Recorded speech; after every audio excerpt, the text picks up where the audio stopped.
Hey everyone, and welcome back to another video.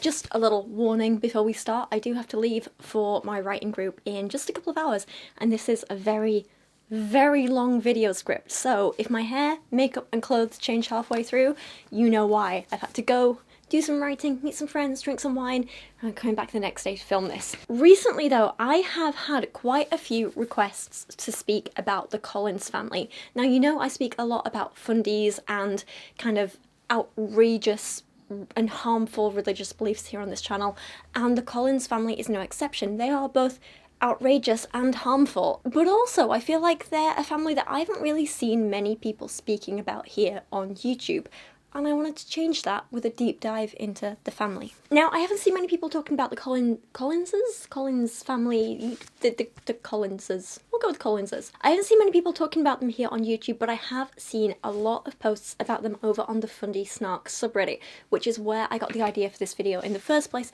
along with all the messages from you guys.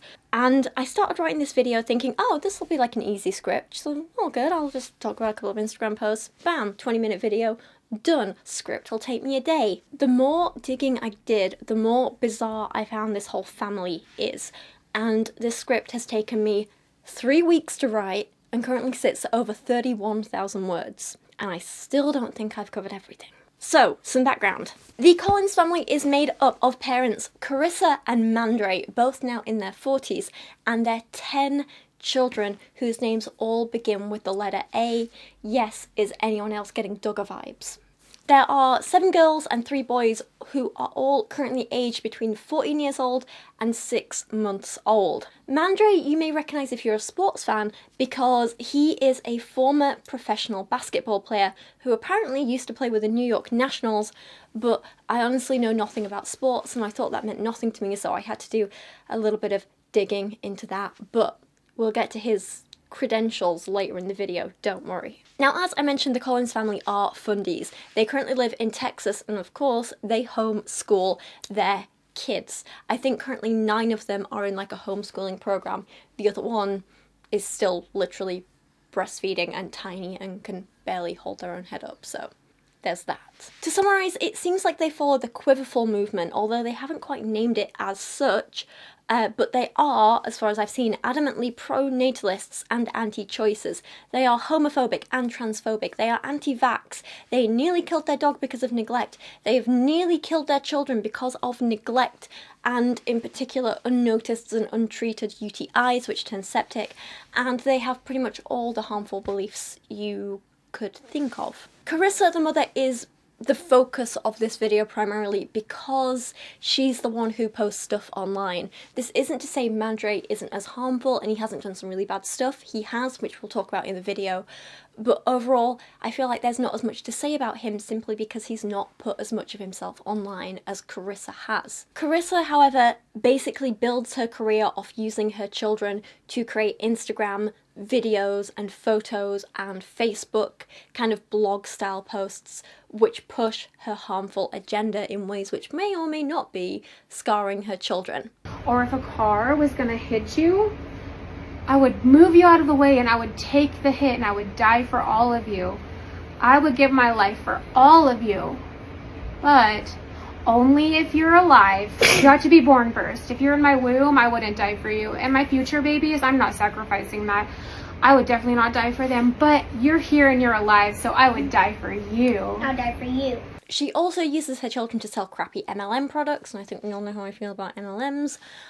And it very much feels like the typical mummy blogger who is exploiting her children, but in even more harmful ways than normal.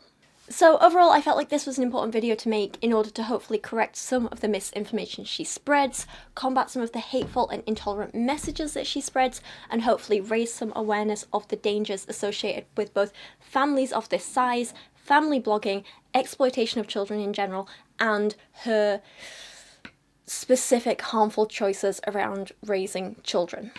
The thing is though, after working on this video for 3 weeks, I feel really conflicted about Karissa, and I really feel bad for her actually. She's done some horrible things, we can't deny that, but honestly I just really feel for her. She's clearly gone through a lot. She has clearly quite a few mental and physical health problems. So I don't want to just sit here and be like, oh, let's just bitch about Karissa, because that would be unproductive and just plain mean. I'm not sure to what extent we can blame her for some of her actions. But at the same time, we can't ignore the fact that what she has done and is doing has harmed people and continues to harm people. And so we do need to call that out. It's conflicting. I thought it might be useful to start by taking a look at this fantastic post from the Fundy Snark subreddit written by Frito-Lays for Days. This was written about 3 years ago, but I think it gives a pretty good introduction to the Collins family. So if you don't want to end up going on to watch the whole entire video, because it is going to be long, it's going to be very in-depth, you can just watch this little introduction and it should be useful to you. So this post, like I said, written about 3 years ago, says, Karissa Collins, nee Goring, married Mandre Collins, who is now a missionary who frequently leaves the country, in 2007 when she was 23. Karissa and Mandre are an interracial couple, which is relevant to some of the topics that are discussed here. For instance, Karissa has claimed she always knew in her heart she would marry a black man, and that she is black in her heart. However, she has been accused of lightening her children's skin in pictures and of favouring her children with lighter complexions. Karissa has also said of her children that they love her husband, but not as much as Karissa does. Okay, so I think we should note at this point that this Reddit post has links to sources for all of these claims, but these sources are now privated on the old Fundy Snark subreddit, so I couldn't look at their sources and I had to do some of my own digging to try and find evidence of all these claims. I couldn't verify all of them. I could some, and we'll be discussing them in detail later, and I'll be showing you the posts and things like that. But some of the things like the claim that she lightens her children's skin in pictures, there's also been claims out there that she bleaches her children's skin. I couldn't find any proof of this, so at this point it is just an accusation, you know? And an accusation that she adamantly denies. While skin bleaching or lightening your mixed race children's skin is a serious and harmful practice and it's something that should be taken seriously and heavily criticised, I also think it's important to remember that skin changes. Throughout the year, every single person's skin tone will change. I mean, look at me. I'm like as white as can be in winter and then a tan darker than I expect in the summer. And I'm a white woman. With mixed race kids, you're going to also get changes throughout the year of their skin tone being darker or lighter at certain times. And you also have to remember that mixed race kids in particular, or mixed race people, which is talking about kids in this case, have a huge range of skin tones which are all normal and beautiful. And I'm not sure how fair it is to attribute malice or harm and say she's lightening her kids' skins or she's bleaching her kids' skin, stuff like that, when there isn't any proof of that. Back to the post, and it says, Karissa has stated that she sometimes fasts while pregnant, allegedly for days at a time, which she believes God commands her individually to do. She's also said that the Duggars handled Joshua Duggar's sexual abuse of his younger sisters appropriately, and that she would have done the same. There is a hell of a lot of proof for these claims, and we're going to be digging into them later in the video in a lot more detail, don't worry. The couple does not believe in birth control. The couple is vocally anti-vax and pro-corporal punishment. They are also strongly against abortion and believe homosexuality is a sin. Karissa has also promoted a surfeit, I cannot say that word, of conspiracy theories, including several related to 5G, Bill Gates, and the coronavirus. The corporal punishment claim here might not be completely accurate. I think the situation is a lot more complicated than this, but it is still something to be concerned about. But don't worry, we're going to be digging into that as well later in the video. The other claims, the being against abortion, being against homosexuality, the conspiracy theories, that is all stuff that we have very, very strong proof for and that she still continues to post about today. So again, don't worry, we are going to be talking about them later. Other things to note according to this Reddit post are her claims of having visions. She claims to hear the voice of Christ, literally. Karissa claims she refused splints for two of her children who broke their hands, saying she healed them with prayer. She said the same about a broken ankle. And Karissa's assertion that her 9-year-old daughter needs to be covered to prevent men from sexualizing her because she looks 15. There are other assertions, such as this one from this user called Colourful Houses, who says, it's also worth noting that before the 4th and 5th kid, Mandre wanted to get snipped, but Karissa and their pastor talked him out of it. Okay, So that's the summary. We're going to be looking at all these things in a lot of detail. I found it really hard to structure this video. I wasn't quite sure how to do it. So in the end, this is what we're going to be doing going forwards. Karissa started off posting blogs back in 2009.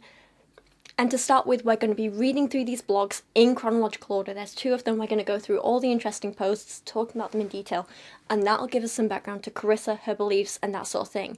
Then she later switched to posting mostly on Instagram and Facebook, which is where she blew up. And there are so many, like we're talking thousands of posts on those 2 social media platforms. And it was impossible to try and go through them all, but I've done my best. And I've broken them down into categories instead of going through it in chronological order, because that would be overwhelming.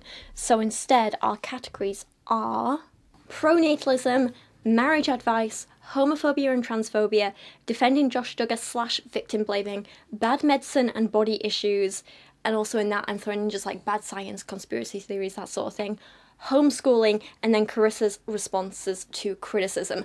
That's how this video is going to be split up. Let's just jump into it because we have so much to cover. I'm also trying out a new lipstick, which is currently bleeding like crazy. I am not a fan. Even the lip liner isn't saving this. I may go and change this before we carry on, because otherwise I'm going to be distracted. Give me a second. The blogs. So from what I can tell, Karissa first started posting to the internet back in 2009 with a blog called Baby, Boots, and Boo Boo. These words don't refer to what you think they do. Baby is referring to her husband, Mandre, Boots is referring to her dog, and Boo Boo is referring to her firstborn baby.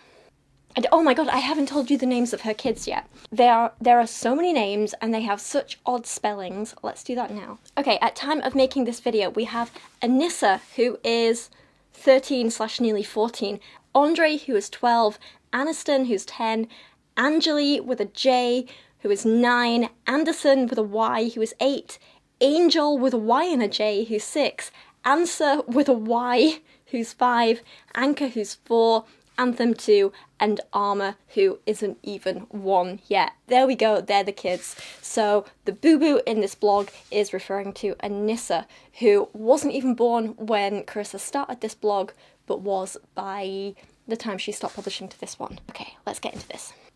Her first post, which is still published, is from February 2009, before she even had kids, and is titled Marriage Testimony.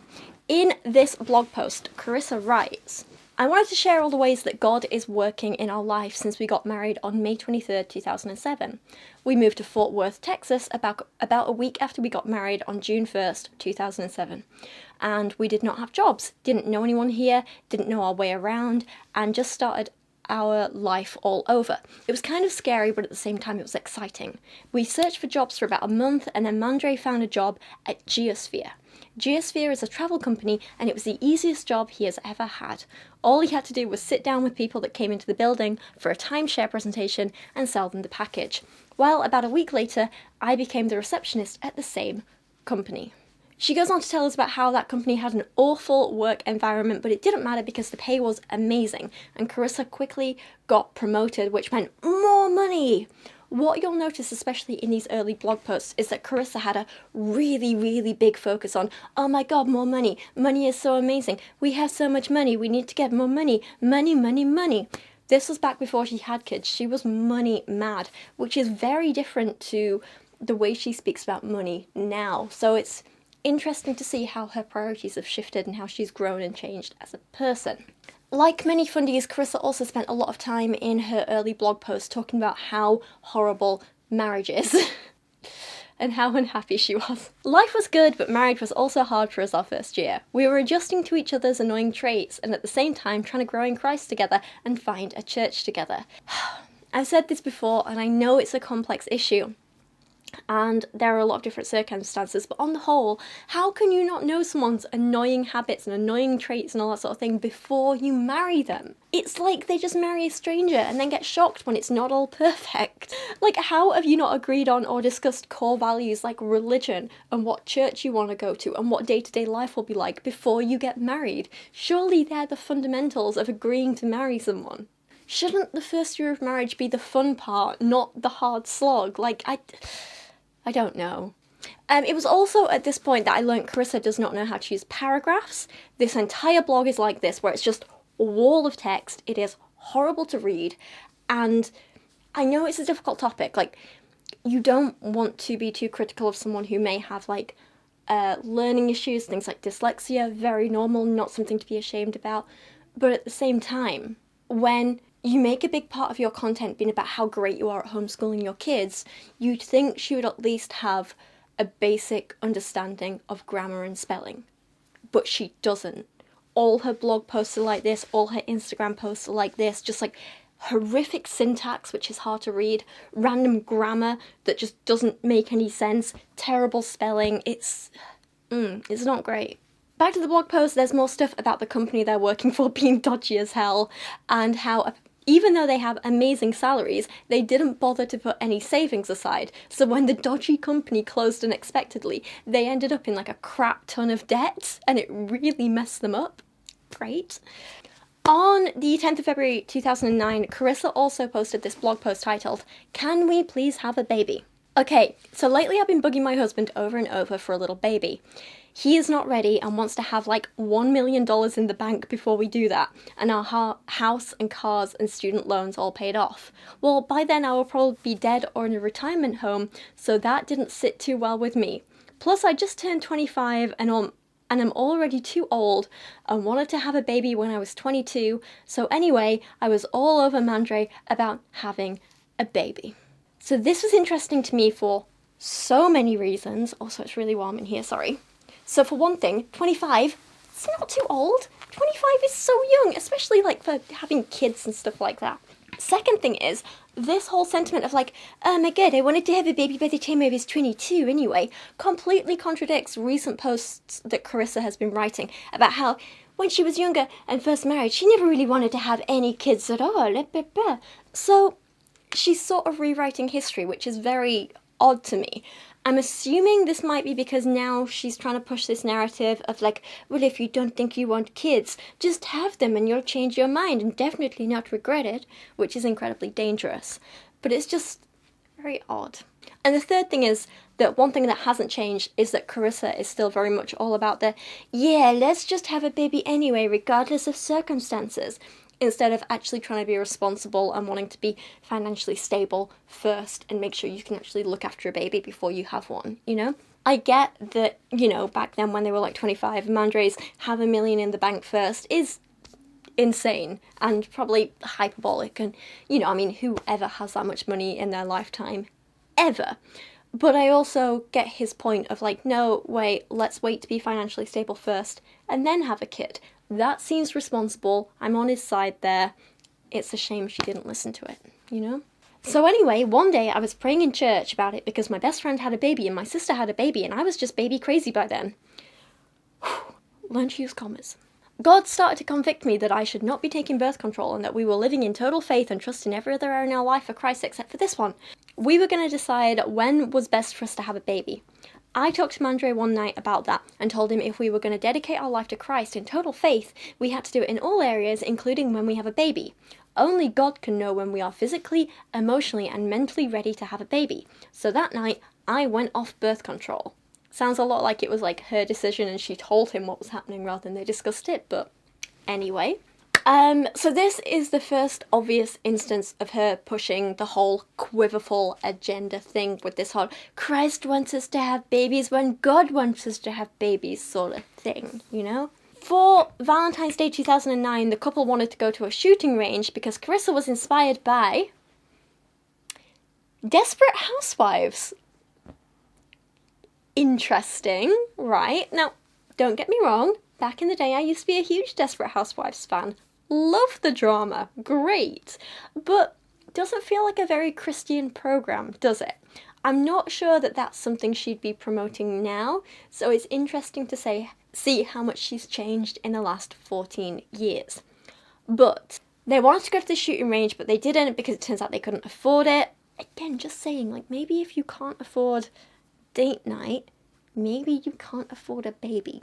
Just a thought. In America, having a baby is stupidly expensive, so something to think about. And I should clarify, she wasn't saying we can't afford it because we're saving for a baby. It was just, we can't afford it. Then there's a whole bunch of posts of her just posting random photos of their dog, Boots. Very wholesome, very cute. So at this point I was like, see, not everyone is all good or all bad, are they? Like, this is lovely. Look, she clearly cares for this dog. Despite her constantly going on this blog about how much she loves Boots and how wonderful he is and how important he is to her, and remember, she still managed to nearly kill him, which is what we're going to see very soon. But we'll get to that in due time, don't worry. She also posted a bunch of like weird stuff, like reposting this sexist video about women can't drive. It's not funny. Come on. In March 2009, she posted this little gem titled, "Please keep your boys out of the women's bathroom." As I was on the toilet with my shirt up, I saw someone's eyes in the crack of the stall. I was so mad. I tried to kick the door so that it hit his little pervy face, but I couldn't reach the door with my foot.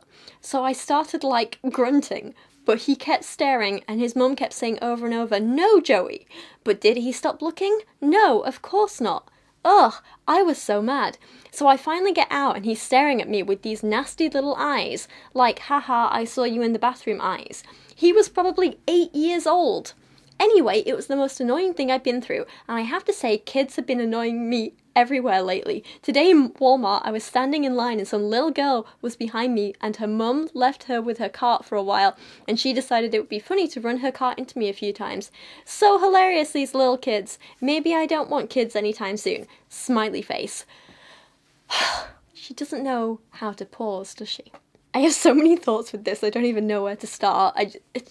One, what the hell is wrong with American bathrooms where you have gaps in the stall? That's just stupid, ridiculous, no, stop it, change it.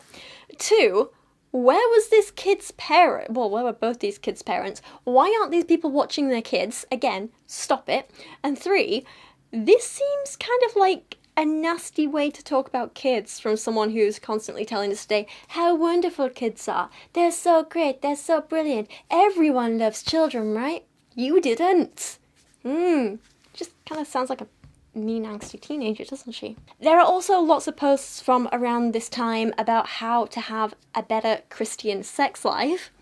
It seems they were going to a lot of courses and lectures and classes and things like that about how to have a good sex life. So it seems like perhaps there were some issues in the marriage back then.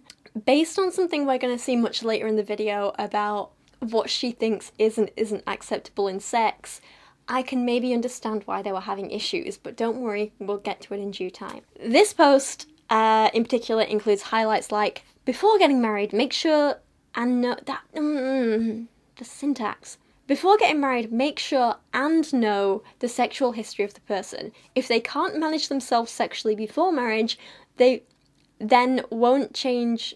If they can't manage themselves before marriage, then won't change once they are married.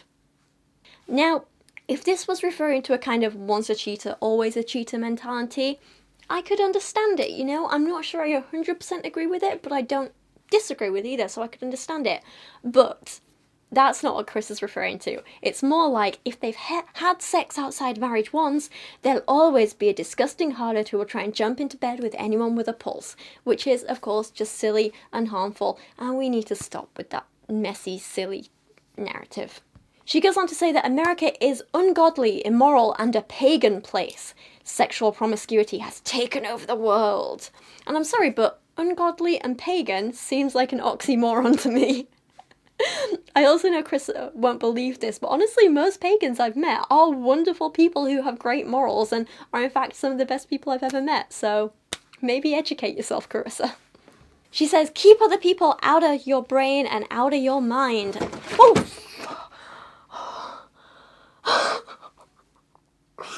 I'm okay. Literally just a box falling. For God's sake. Oh, Maya! Maya Angelou fell. Oh, okay, please don't scare me like that again, girls. Please. Where were we? For God's sake, I'm getting so jumpy in my old age. Keep other people out of your brain and out of your mind. That includes pornography, movies, and certain TV shows you watch.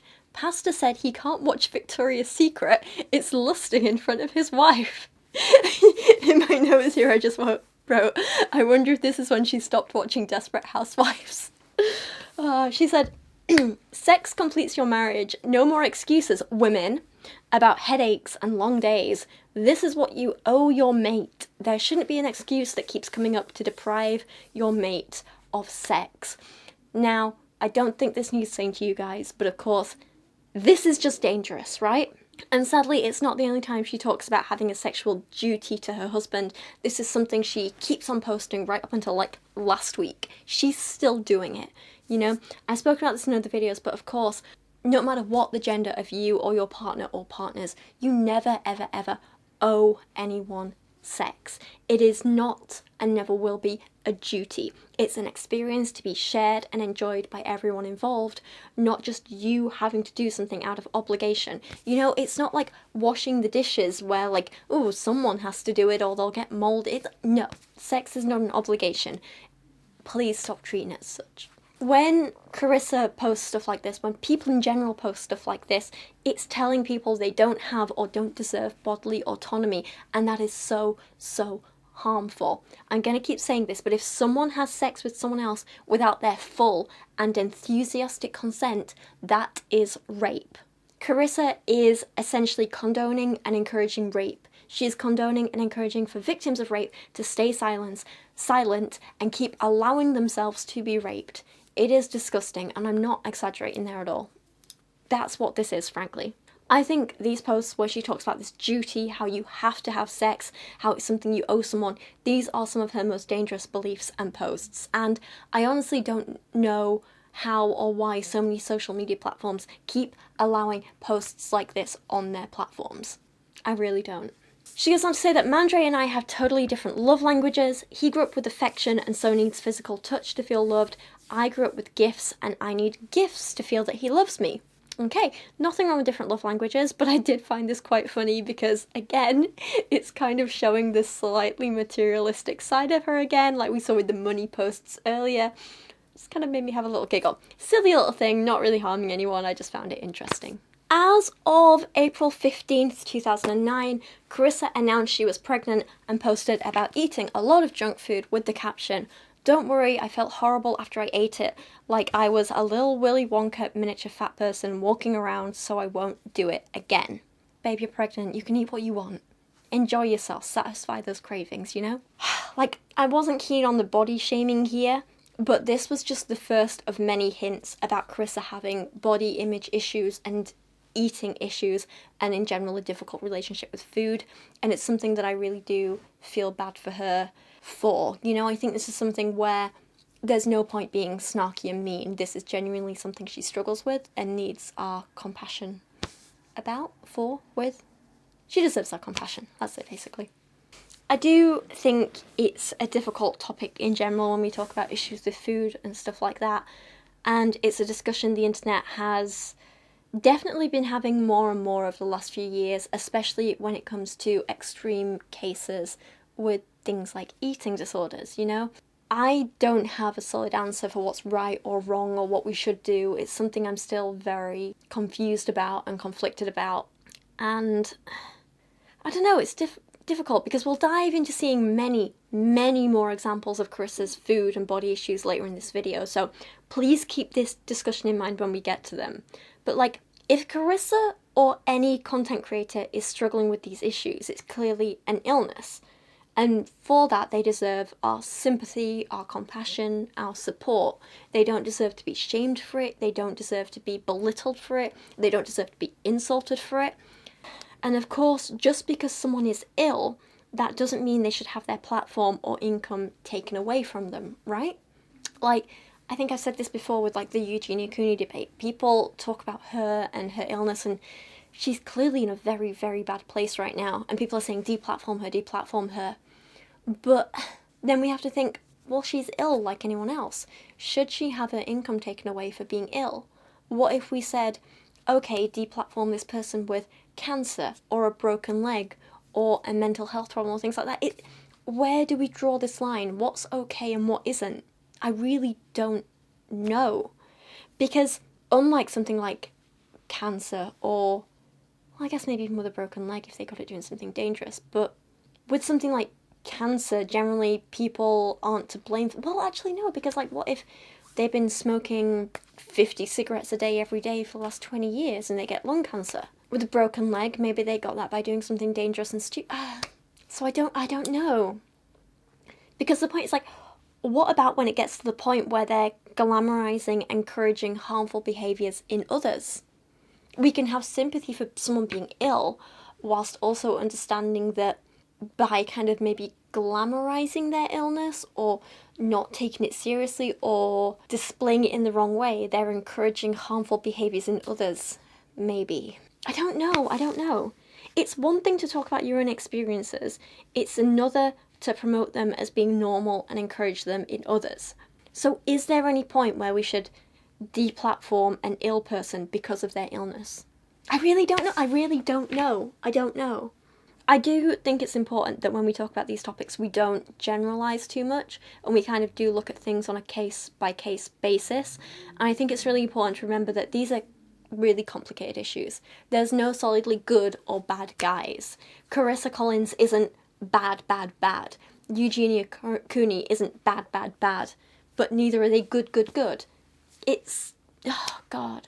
Someone like Eugenia and someone like Karissa can be examples of both being a victim of their illnesses, or victims of their upbringings, or victims of the people around them. They can be people with really good intentions. They can be people who are really trying to help others, and at the same time still be inadvertently harming other people to a really serious degree. It's not just good or bad. You can be both, and this is where it gets complicated. How do we protect someone's audience while not demonizing a creator for something which isn't necessarily their fault? I don't know. I don't have the answers at all. So to bring it back to Karissa Collins in particular, while this first food post from her might not seem like a big deal on its own, it's just the first in a pattern of increasingly worrying posts about behaviour and increasingly worrying behaviours around food. And she starts to defend things like not just fasting in general, but fasting while she's pregnant. So she has harmed her unborn babies through this behaviour. And again, I have to say, like, to what point do we have to deplatform people for encouraging this in others? I don't know. So I guess the point is just like think about these questions and discussions as we go on and we see more and more examples of this kind of behaviour. But back to the blogs. Karissa is now pregnant. So the next few months are all about how awful pregnancy is. These posts are unpleasant, so if you're not good with gross stuff, please skip forward a couple of minutes. I'm not even reading out some of the worst ones. They get really bad. Pregnancy is not my friend. For the last week I've been so sick, and this is not the kind of sick I was expecting. I've not thrown up in like 15 years, and so I forgot how horrible it is. My body usually won't let me. Normally I just throw up in my mouth and go about my day. I hate that. But this Sunday I thought I was dying for like 3 hours. I couldn't sit up, sit down, stand up, lay down, on my side, on my stomach, on my back, etc. I was so miserable. And I just sat at the toilet and waited for it to come out, but it never did. So I was headed for the bed, and then I fell on the floor, in a trash can, puked about 20 times non-stop. And Mandre was so sweet to come and hold my hair and rub my back. I've never in my life thought I was dying that bad. My eyes and nose were pouring, and so was my mouth. I mean, I want to be like, ew, gross, too much information, didn't need to hear that. But at the same time, I actually think it's kind of great for her to be so open and honest and show the realities of how awful pregnancy can be on the body and how it isn't just this perfect, wonderful, nice experience like she tries to paint it now, you know?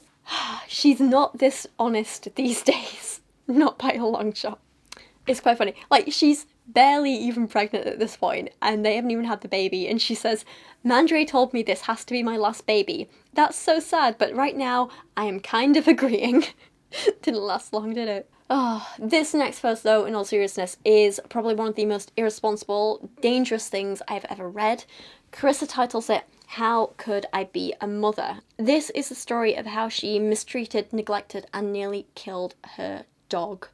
I cannot deal with this. You know me, I'm a dog mum myself. I got my little Kubi bear. Kyra is undoubtedly the most important person in my life, and I always make sure that if I have to go out for the evening or I go away on holiday or something like that, she's very well cared for with family or friends, you know, people she loves and trusts and I know will look after her. And now she's starting to get older and she's getting a couple of little health problems with her little arthritis and stuff like that. The minute I see her in pain or struggling, it's straight to the vet. No question. I'm just like, she's there. I need to make sure she's safe and happy. And I think that's how most dog parents are, right? We love our little baby. Most animal parents in general, like, when you love someone, you care about them and you do everything you can to help them. Karissa doesn't, and it's so concerning, and this story from her is beyond disgusting. Again, if you don't want to hear about that bad things happening to animals, please skip forward.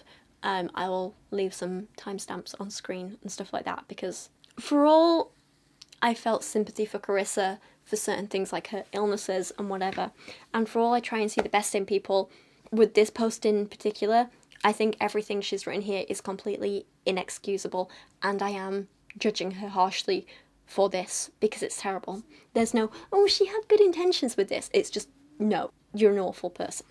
So Friday we come home from work around 8 p.m. like always, and I see Bibi, Boots, the dog, isn't jumping up and down to see us. She was just dragging her little legs around to be close to us.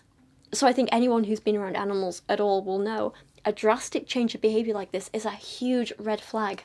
Please pay attention to your pets, thoroughly understand their routines, their behaviour, and what is and isn't normal for them. And when you see a change, do something about it. I didn't think much of it, then she just goes to the couch and lays down and won't come to me when I call her. I get close to her and see she can barely breathe. She was gasping for air. Do I even need to say it? But take your dog to the vet immediately. You do whatever you need to do to get her there when she cannot breathe. That is a serious issue. This isn't just, oh, she has a little scratch on her paw, let's see how it heals. She can't breathe. She could have a matter of minutes to live.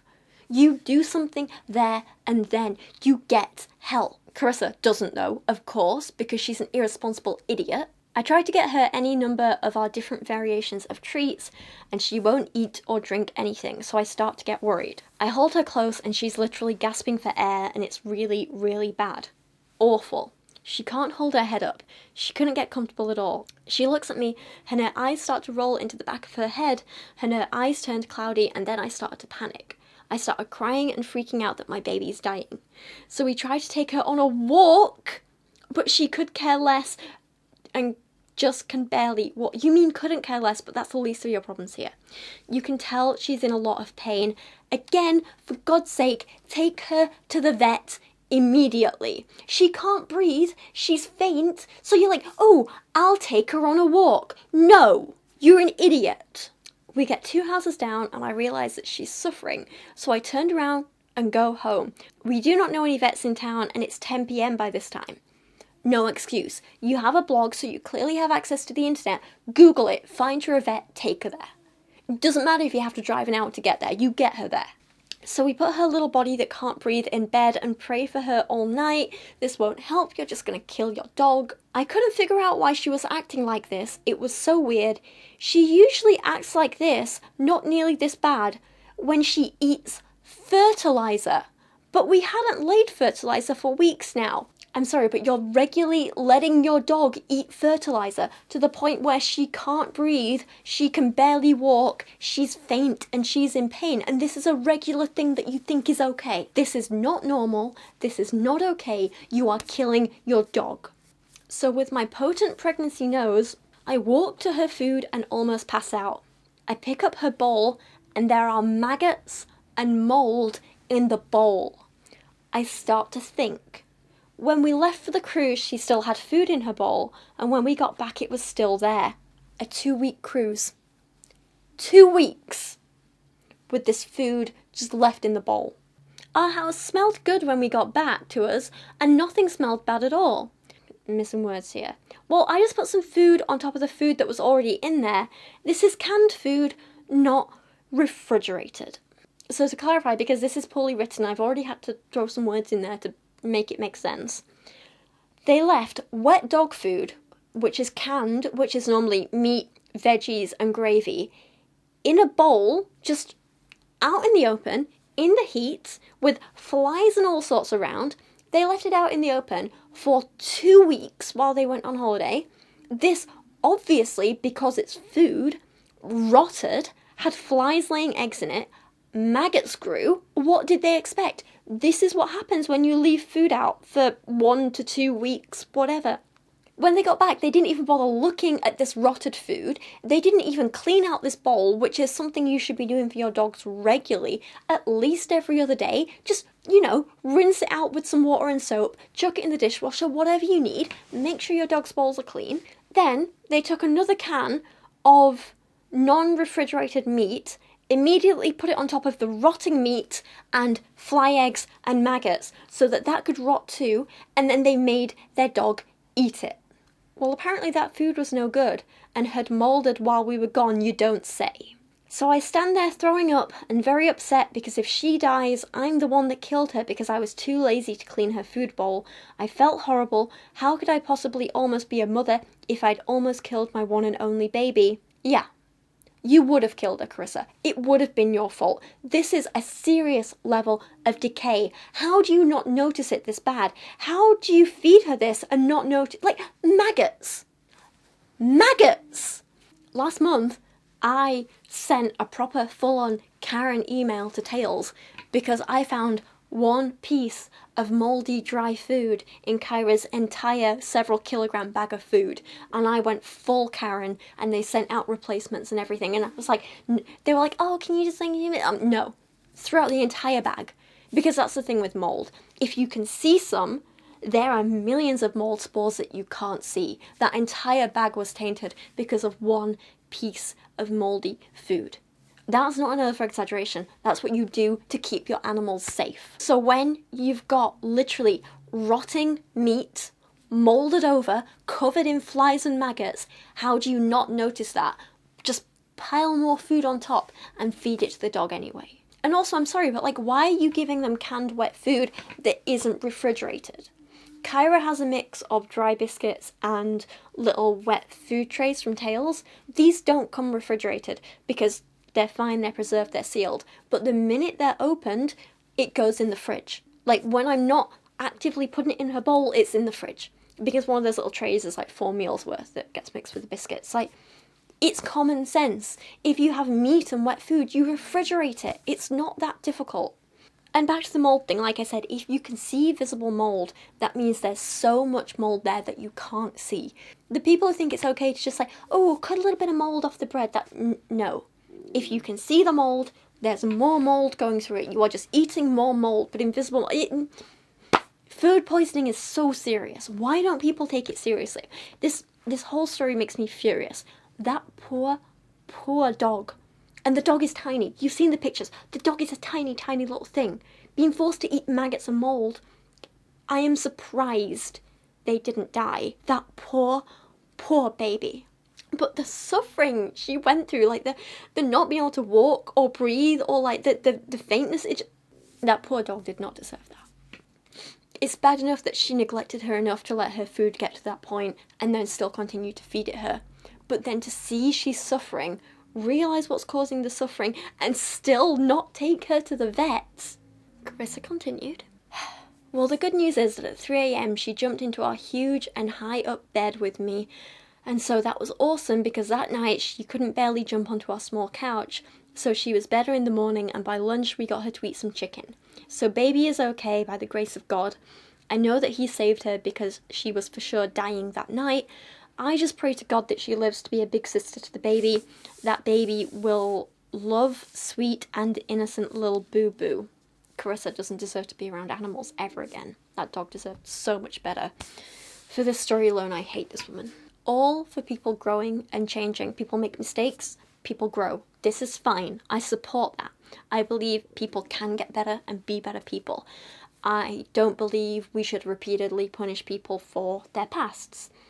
But the story of nearly killing an animal in this way and barely showing remorse, not even properly realising what you did wrong, not taking any active steps to be better, this is something that I just don't think I could ever forgive at all.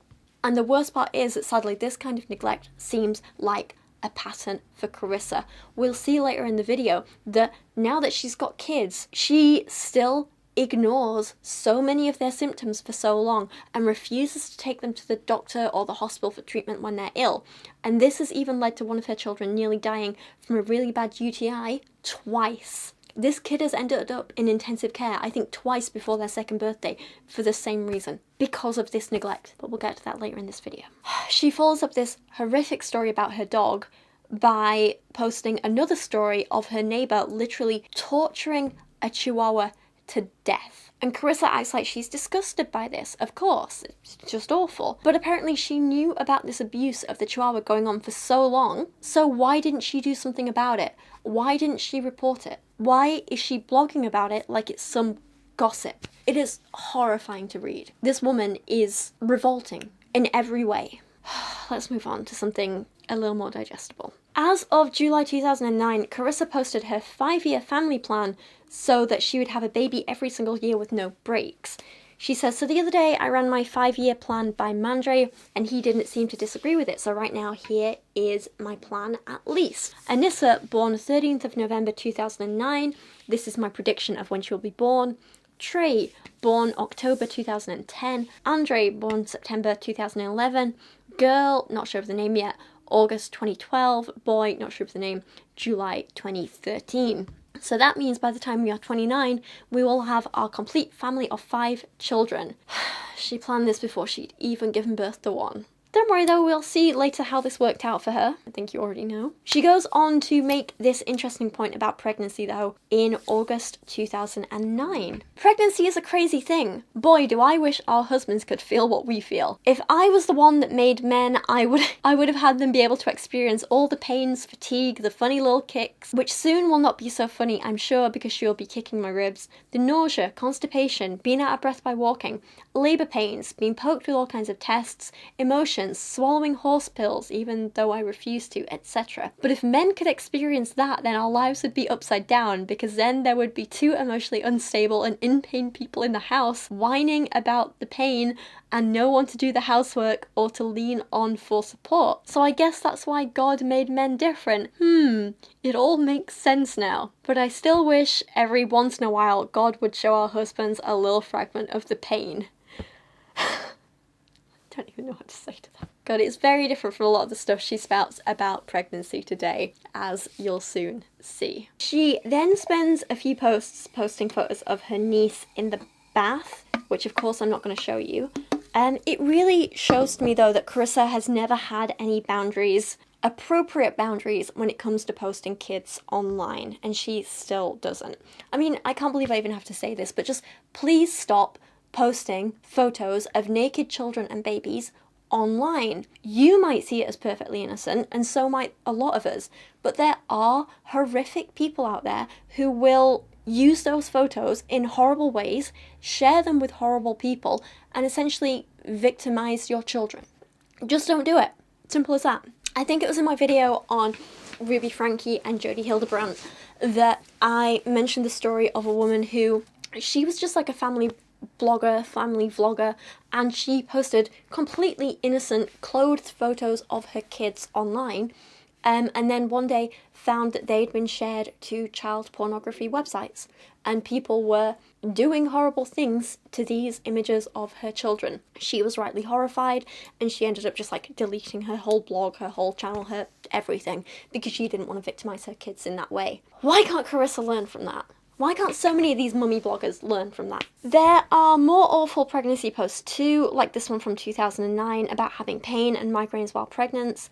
The doctors gave her a shot of something, apparently some sort of painkiller, that left her so out of it she could barely keep her eyes open. Yet she felt it was still appropriate to drive under the influence of this substance. Never mind that it could have killed her, her unborn baby, and the hundreds of innocent people around her on the road. She didn't care. She just wanted to drive. She says, so I got up to work the next day, still with the migraine, and I had to hold my eyes open the entire way to work. It was the hardest time I've ever had driving. By the time I got to work, I was pretty much asleep, and stayed at work for an hour fell asleep a few times, and had to go home. I was so out of it. Stop acting like this is some quirky story or funny joke. It's not. This is dangerous. Do not do this. Do not drive while tired, while you're on medication that makes you drowsy, while you're under the influence of any alcohol or drugs or other substances. Just don't do it. Again, this is something I really, really care about, that I just think there's no excuse for it. Any substance that impairs your reaction time, don't drive. Simple as that. Just get a bus, get a train, get a taxi, get a friend to drive you. Stay home if you have to. It is not worth risking your life and the lives of others around you just to go somewhere while you're out of it. There are so many other options available that won't result in you killing people. Karissa is lucky she didn't this time. After the dog thing and this, I just... fuming. She then posted about how she potentially has diabetes, is anemic, and needs an MRI scan for her migraines. Give her some credit. I think it's great she's being so honest about how difficult and damaging pregnancy and her health issues in general can be. It's just a shame that nowadays she feels the need to hide a lot of this stuff and acts like, pregnancy is no big deal. Pregnancy is actually really easy. It's totally healing for the body. You should all do it. This is also just the start of her posting a lot about her health problems. And I really, really do feel for her when it comes to this stuff. It's clear she has both physical and mental health problems, and it's clearly been really tough for her. She's clearly suffered a lot. She's gone through a long periods of time of not knowing what's wrong with her or how to heal it or anything like that. And that does take a toll on you, you know? So I really do feel for her through that, and I don't think anyone deserves that.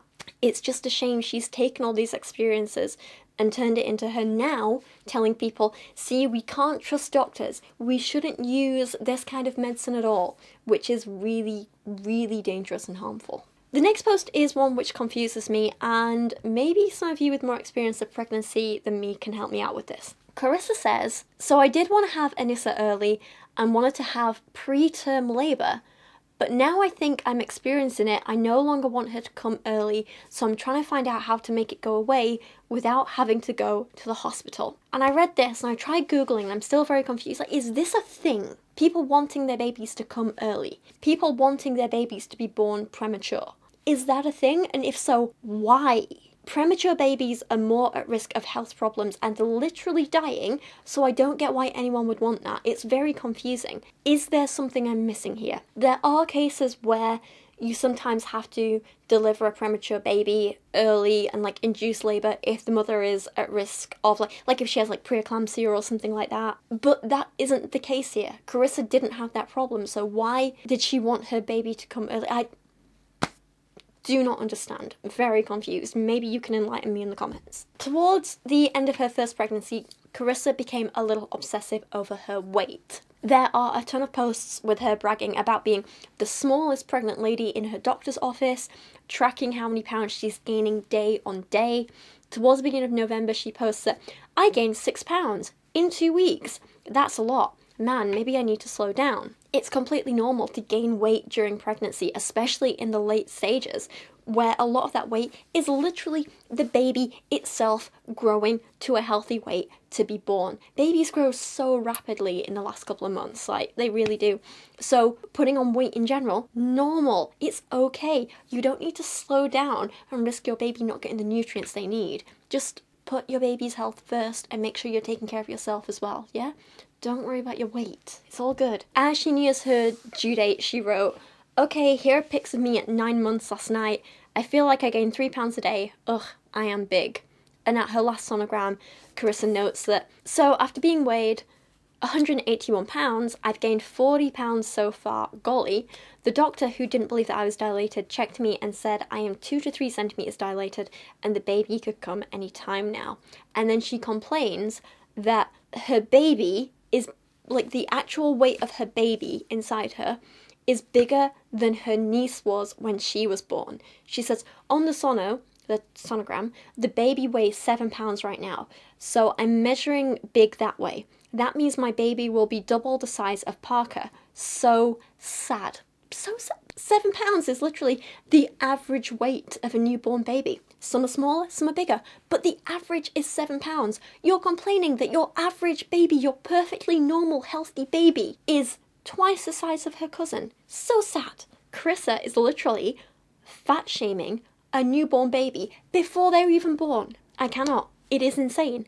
I get she has these body image issues, but she doesn't need to project them onto her unborn children. Then Karissa goes and gives birth, and she stops blogging for a while. Obviously, she's got a newborn. There are no posts until Karissa shares her birth story in January 2010. It's not a pleasant read, I'll be honest. If I didn't want children before, I definitely wouldn't now. And I'm not going to read this whole thing because, again, pretty disgusting. You can skip this bit if you need to. But it includes lines like, "At the 7th hour, my body went into shock. The nurses had been asking me the whole time if I wanted an epidural and pretty much wanting me to have it. I really wanted a natural childbirth, though, so I kept my cool and kept denying it. The pain got worse, but I never made a sound. I took it like a champ. Then my body went into shock. This was the worst pain I'd ever experienced, and I kept leaning forward from the pain, and the doctor was telling me to lean back towards him, or he could mess up while he's trying to give the epidural. But with the contractions, it was almost impossible.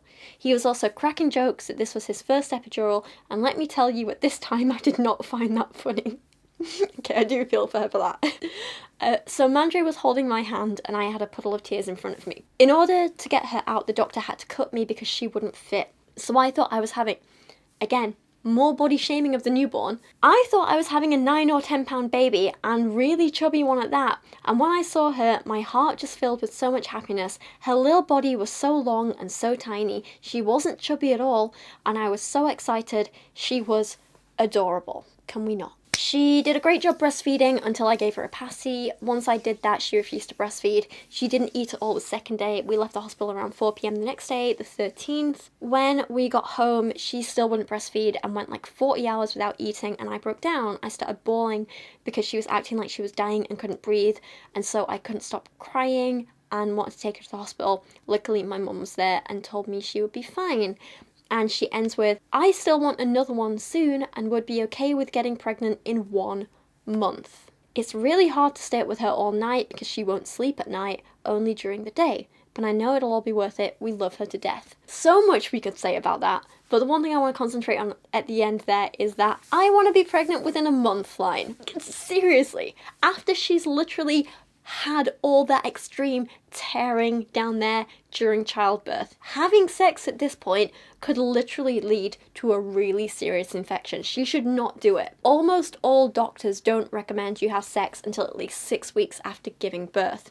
If the tearing you've experienced is more severe, that time period will be even longer. I would imagine with having to be like cut and the tearing and stuff like that, Karissa should be waiting quite a while. So the fact she wants to be pregnant again in the next 4 weeks is really dangerous. Thankfully, her body probably wouldn't even be releasing eggs at that time anyway, but it could still seriously hurt her. And let's say that by some miracle she does get pregnant in those 4 weeks after giving birth, like, that would put serious strain on her body before she's even properly recovered from this pregnancy. So what the hell?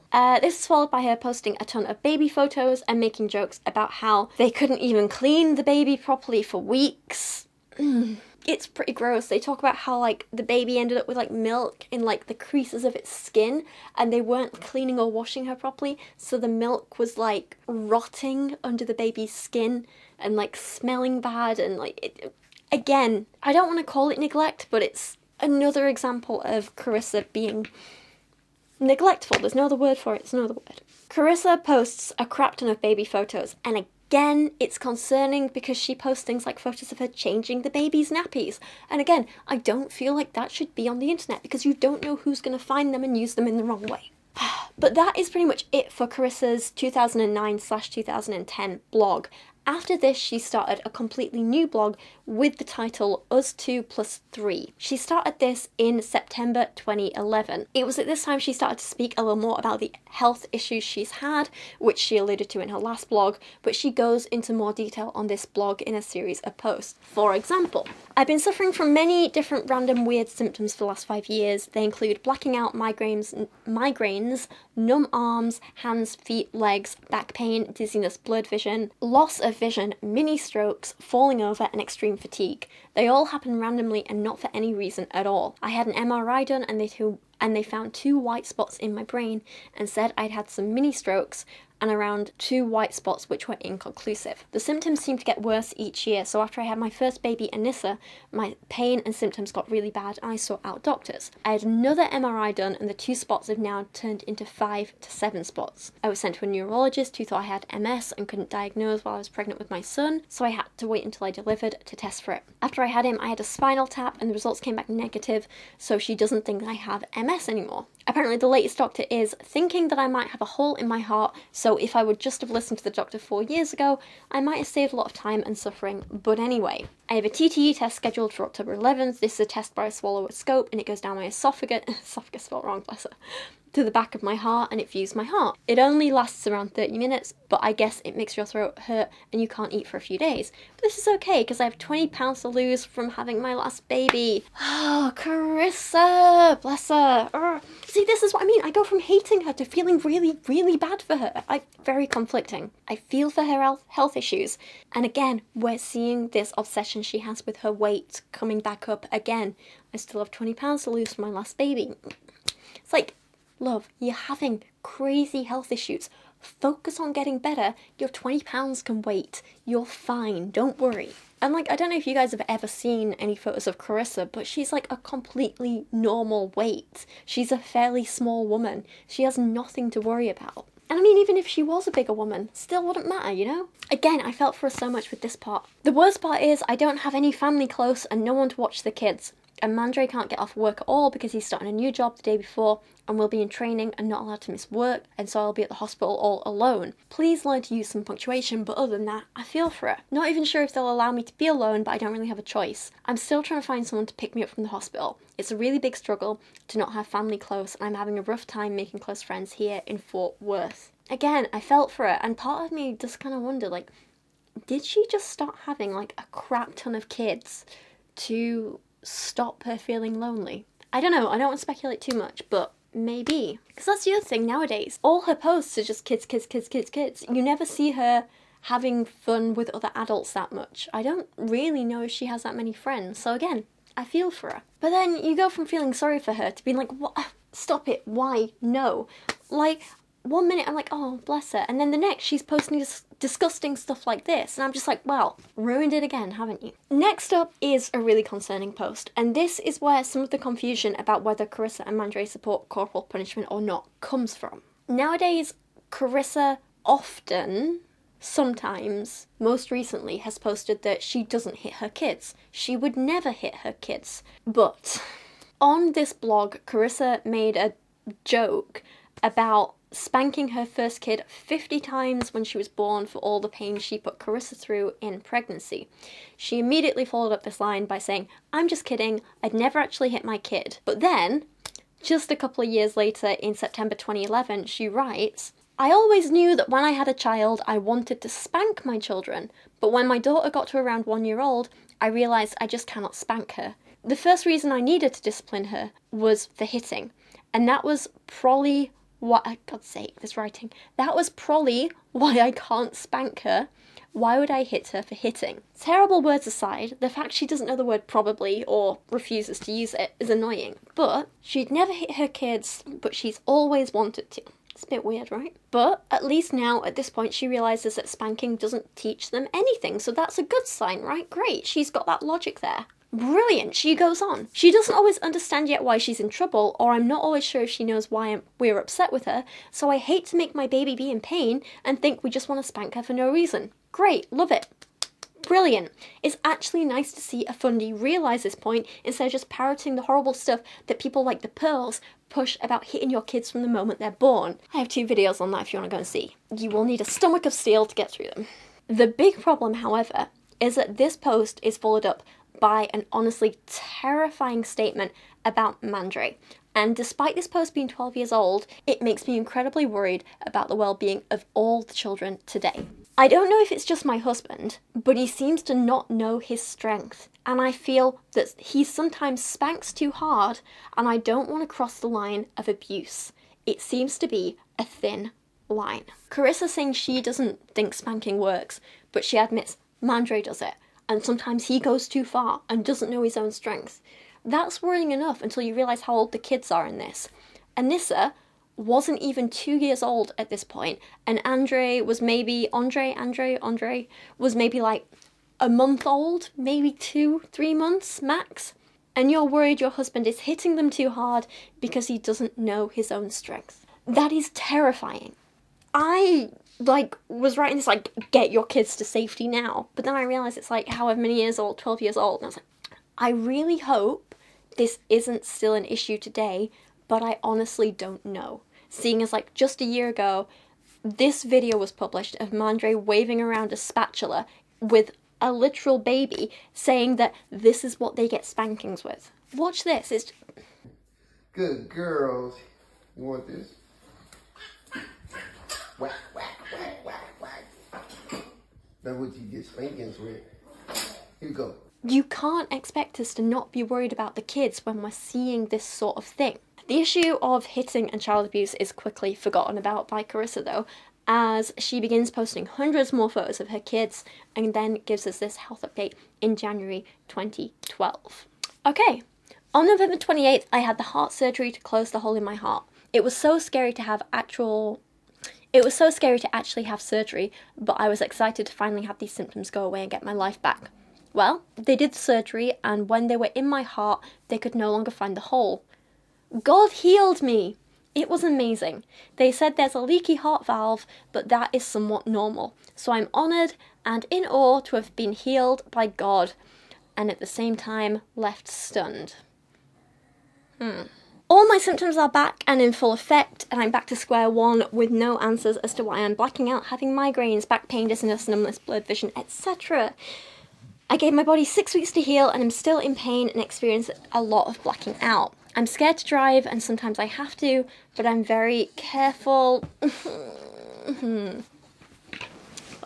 gorgeous, do you want to come for a snug? In February 2012, Karissa and Mandre attended a marriage conference to help with their relationship, where they learned a lot of things that I had not known before about marriage. These included, never use the D word. This threat causes fear and mistrust in the marriage. Just know that divorce is not an option. Your marriage isn't only a promise, covenant, commitment to your spouse, but also to God. Great. Super useful. Alright, cubes. Karissa also implies she has a totally happy marriage because marriage is a challenge and most of us have never learned how to fight. A lot of people say that they get divorced because they fell out of love and because they don't love the other person anymore. Well, that happens! Love is not an emotion, it's a commitment. We can't base our marriage on emotions because our emotions will always waver and be all over the place. You will love your spouse one day and not love them the next. We are to depend on Christ to help us fall back in love with our spouse if the spark is gone. Marriage is not an emotion, it's a commitment. If there is a divorce, it's always someone's fault. The world tells us that it's no one's fault, but there is always someone at fault in divorce. Yes, truly the words of a happy, content woman in a healthy marriage. Isn't that right, Bean? How are you feeling? You good? You look sleepy. You look sleepy. You can be a kid come writing tonight, yeah? Get cuddled by everyone. See your friends? Yeah? Oh, sleepy bear. I love you. I love you. Where are we? Okay. Oh, careful. You good? Okay. On to January 2013 now. You weren't even born. Wait, were you born then? Pardon you. You were not born then. You were born 2 months later. In March 2013. That's when you were born. Do you remember that? Yeah. Do you remember that? You don't remember that, do you? Okay. By January 2013, the next baby number 3, is born, and Karissa starts posting countless photos of that one too, and then suddenly, the blog stops. After this, I believe, is when she switched to mostly using Instagram and gained quite a large following. And it's still growing rapidly. So when I started writing this script 3 weeks ago or something, the number I have on here in my script is 996,000 followers. But now looking at her Instagram account, she's got over 1 million. So it's still growing at a pretty rapid rate, which is concerning. And also, she's huge. Like, why aren't that many other people speaking about her? Anyway, we are going to talk about her Instagram account in the next few sections of this video. But first, the blogs, the blog posts. In summary, what do I think? Well, it's definitely difficult to judge someone completely based on things they posted 14 years ago. And normally, I wouldn't want to, you know? That's a really long time ago. People grow and change and learn all the time. I'm not the same person that I was 14 years ago. Like, God, no, because I was a child back then. But, well, not a child, I was like 16. Oh, God, no, I wasn't even a child. I'm old. I'm a very different person to who I was 14 years ago when I was like, you know, 16 and leaving school and yeah, but, and like, yeah, most people are very different people to who they were 5, 10 years ago, never mind 14. And I know that like even my own content has evolved in the time I've been on YouTube, you know, it's been like this constant learning experience, both in terms of like my actual knowledge and my personal beliefs and my self-confidence in expressing them. You know, like when I first started YouTube, it was very big in the whole like anti-feminism, anti-SJW kind of sphere. And when I started making videos, my ex, Dan, he was very supportive of the videos, but he was also like, don't call yourself a feminist, don't let people see you have those beliefs, hide that sort of thing. And he very much encouraged me to like almost like lean into that anti-feminist sphere and be almost like self-deprecating and mocking of it all. And like I tried, because that's what he told me I should do, and that's what the internet was telling me I should do, and it just felt so inauthentic and wrong, and I was like, what am I even doing with this?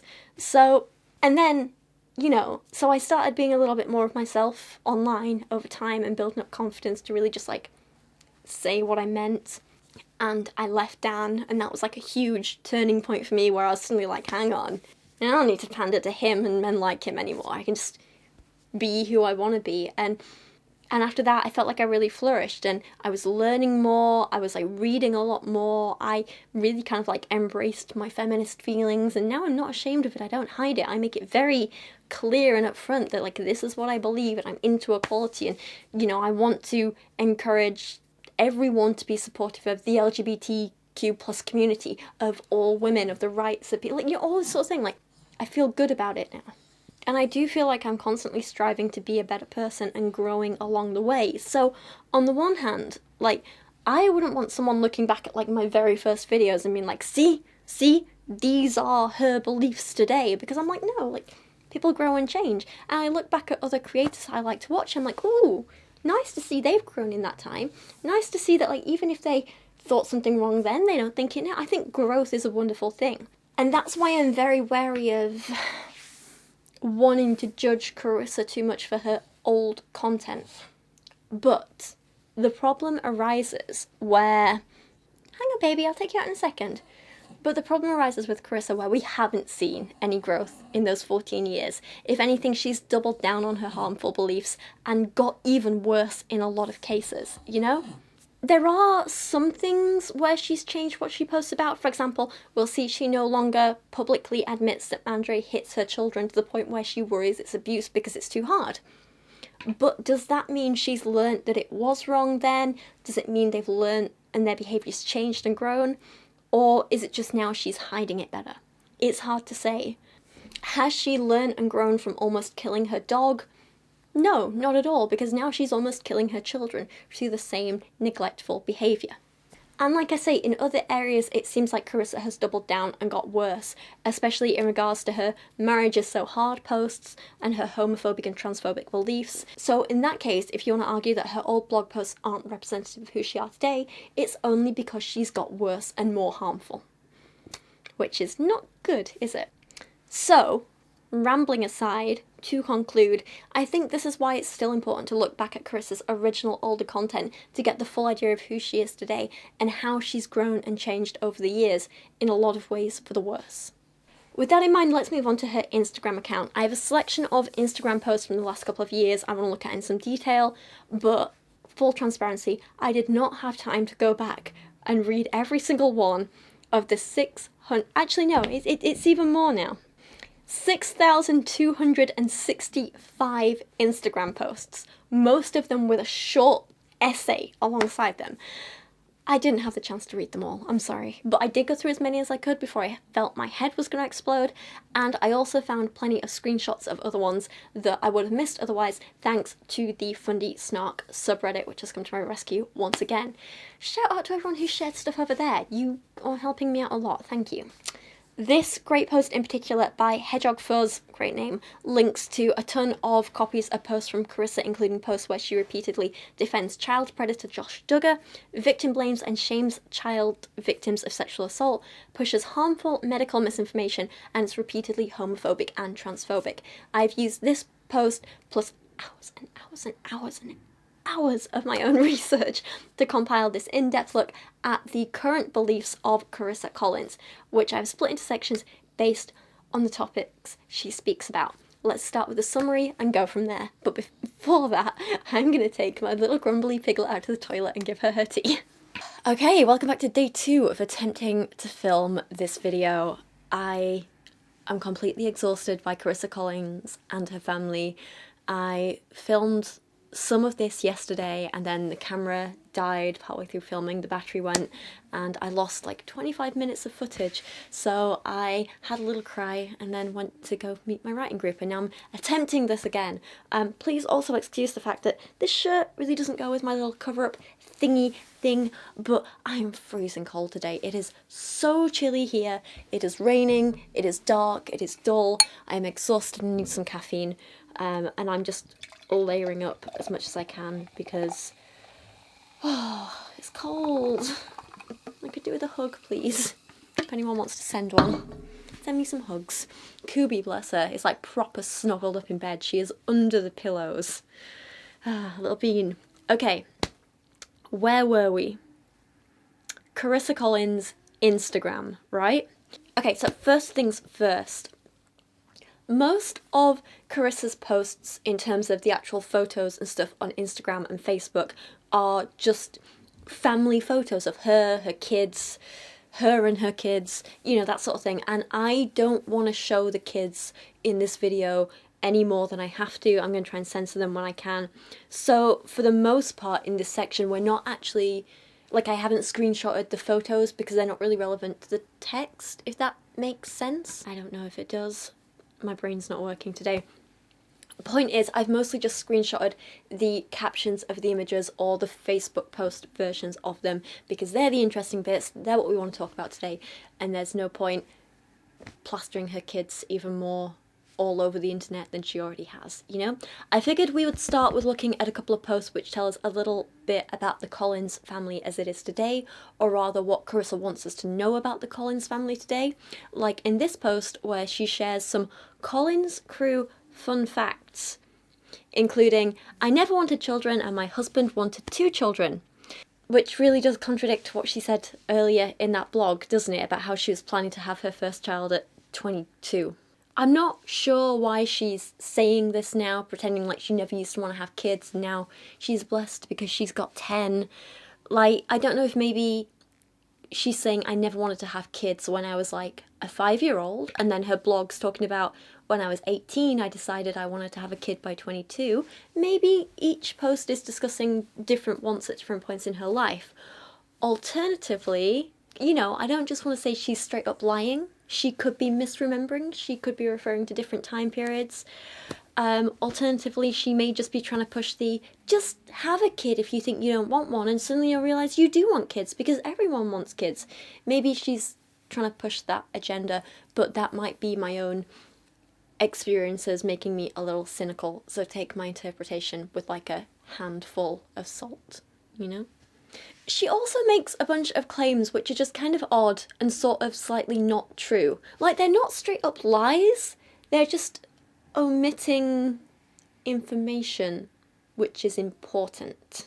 So, for example, she says, Daddy Collins, I hate that for some reason, Daddy Collins used to travel and play with the Harlem Globetrotters team, which makes it seem like that's the team he played for, right? He was part of the whole Harlem Globetrotters.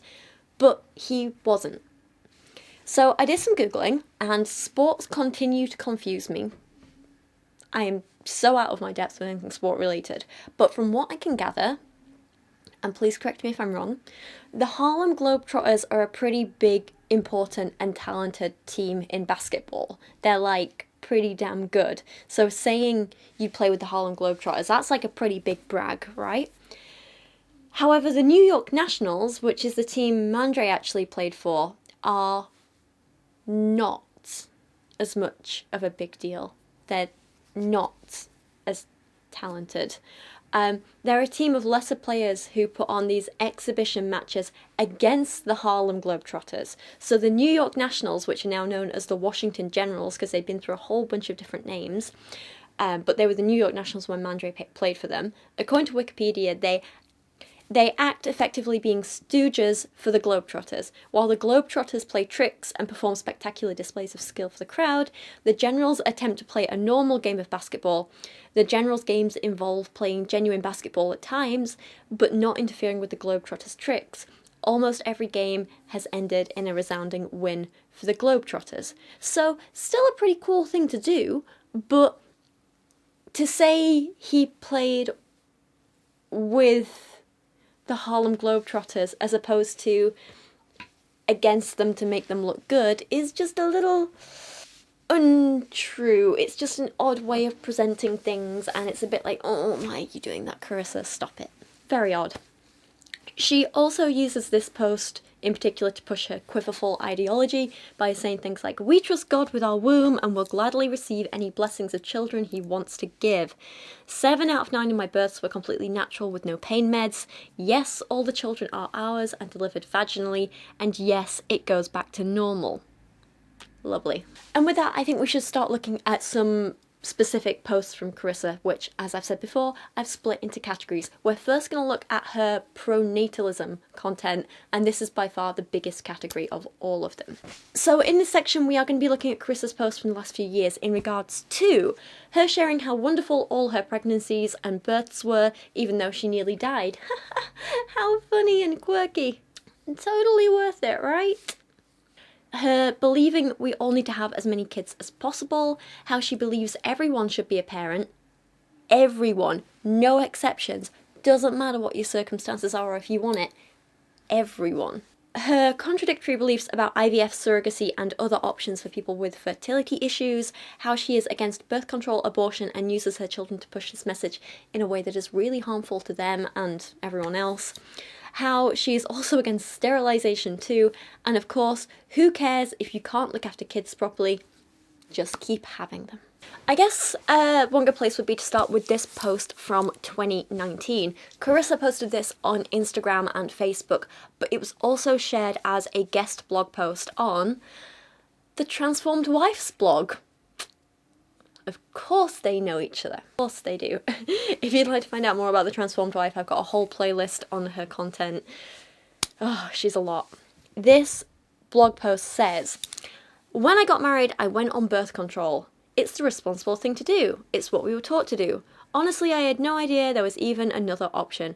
I was told to live for my dreams, plans and desires, and I never questioned it. Mandre and I went into marriage with a 5-year plan. Enjoy each other for 5 years, do everything you can before you even consider thinking about children. I was never big on kids in the first place. I had serious dreams.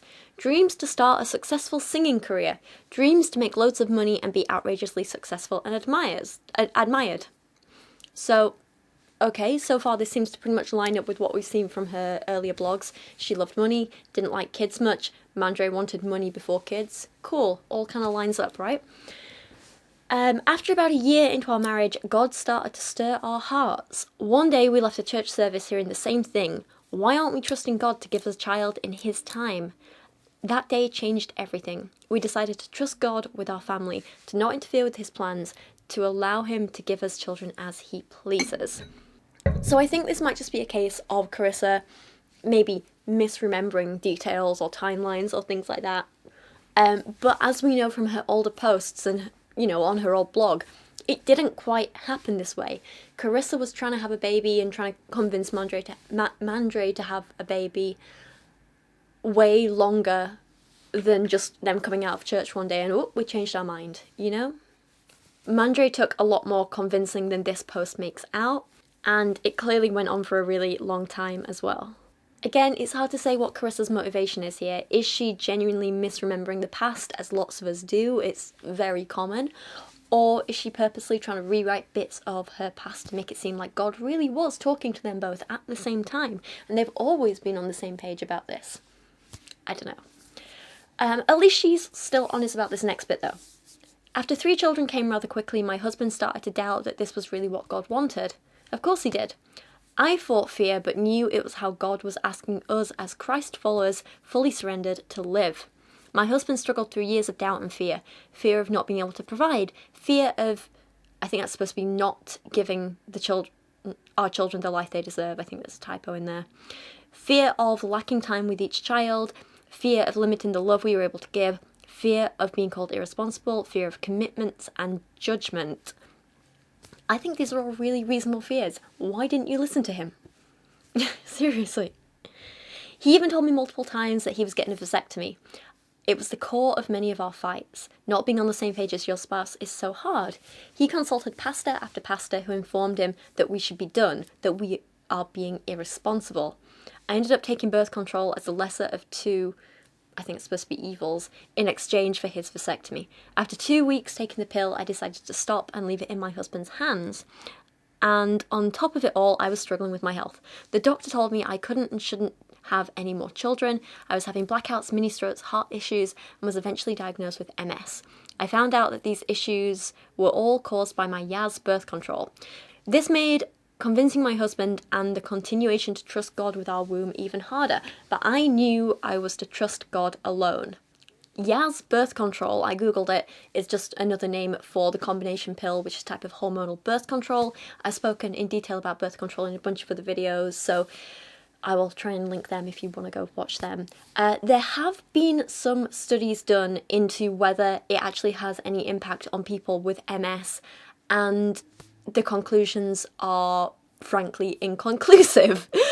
Some studies do suggest there may be a correlation between people with MS and people who've taken hormonal contraceptives for a prolonged period of time, but other studies suggest there's absolutely no evidence of a causal link at all. It could be a completely unrelated correlation. It may be caused, it may not be. It's really hard to say. Different studies are finding different things. That said, all the studies found that if there is a correlation, it's found in people who have been continually taking hormonal birth control for a really long period of time, not just being on it for 2 weeks and then off it forever, not just taking it a little bit when you first got married and then being off it for the next 5 years. Like, there's nothing to suggest that really short-term usage has any correlation with causing MS. There's nothing to say that it causes all these other problems. It's just, yeah, it seems slightly unlikely.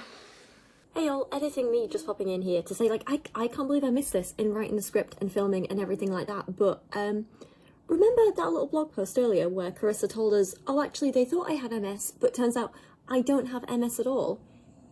It makes this entire thing redundant, because she's saying birth control caused my MS and therefore birth control is bad.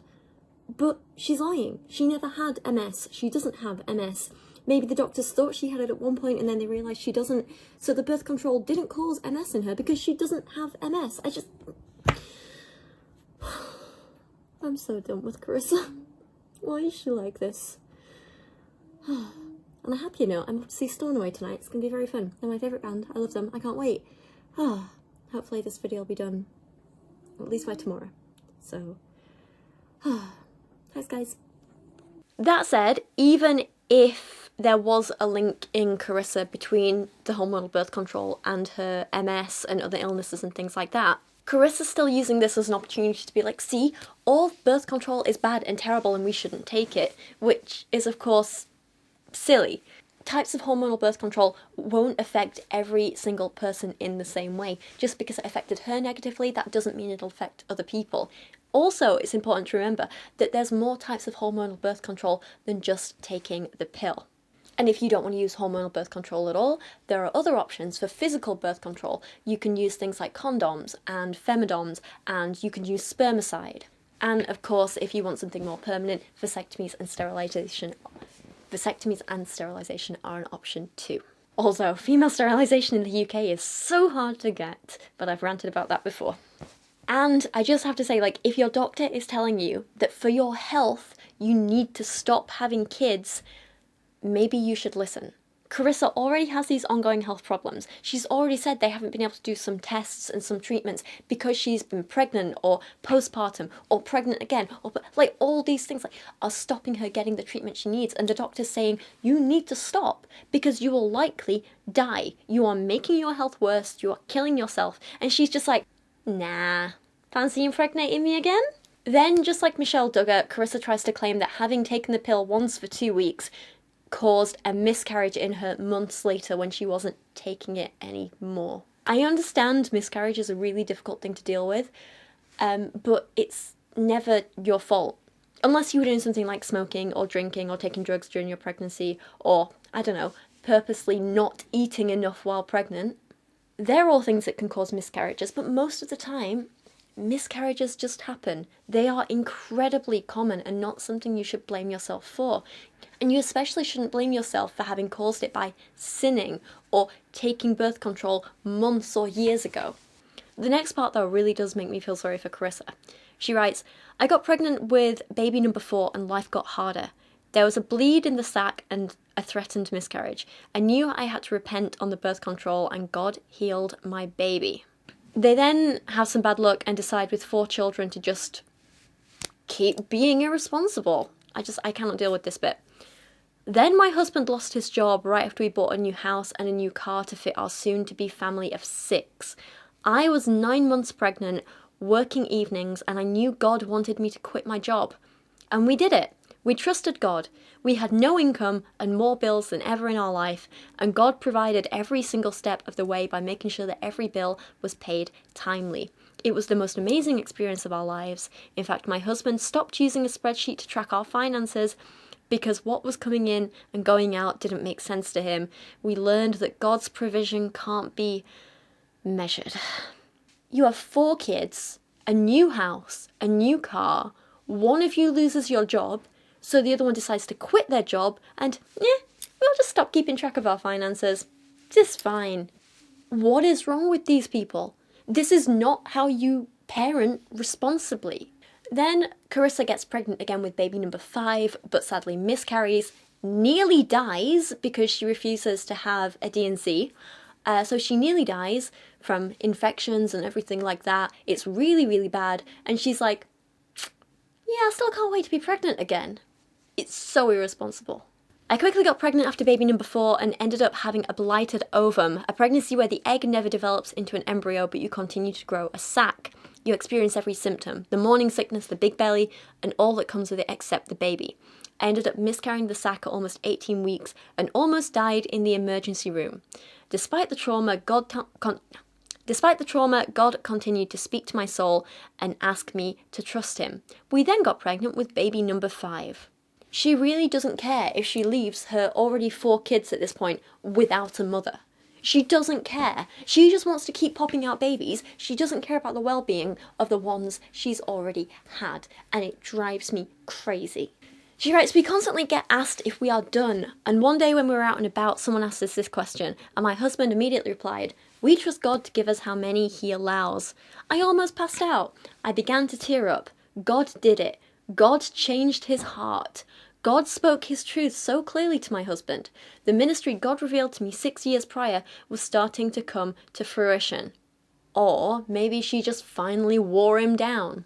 Trusting God with your womb is about so much more than having babies, warriors, disciples, arrows for Christ. This is where the quiverful thing comes in. It's about a life fully surrendered, a life fully committed to doing whatever God says and whatever God wants.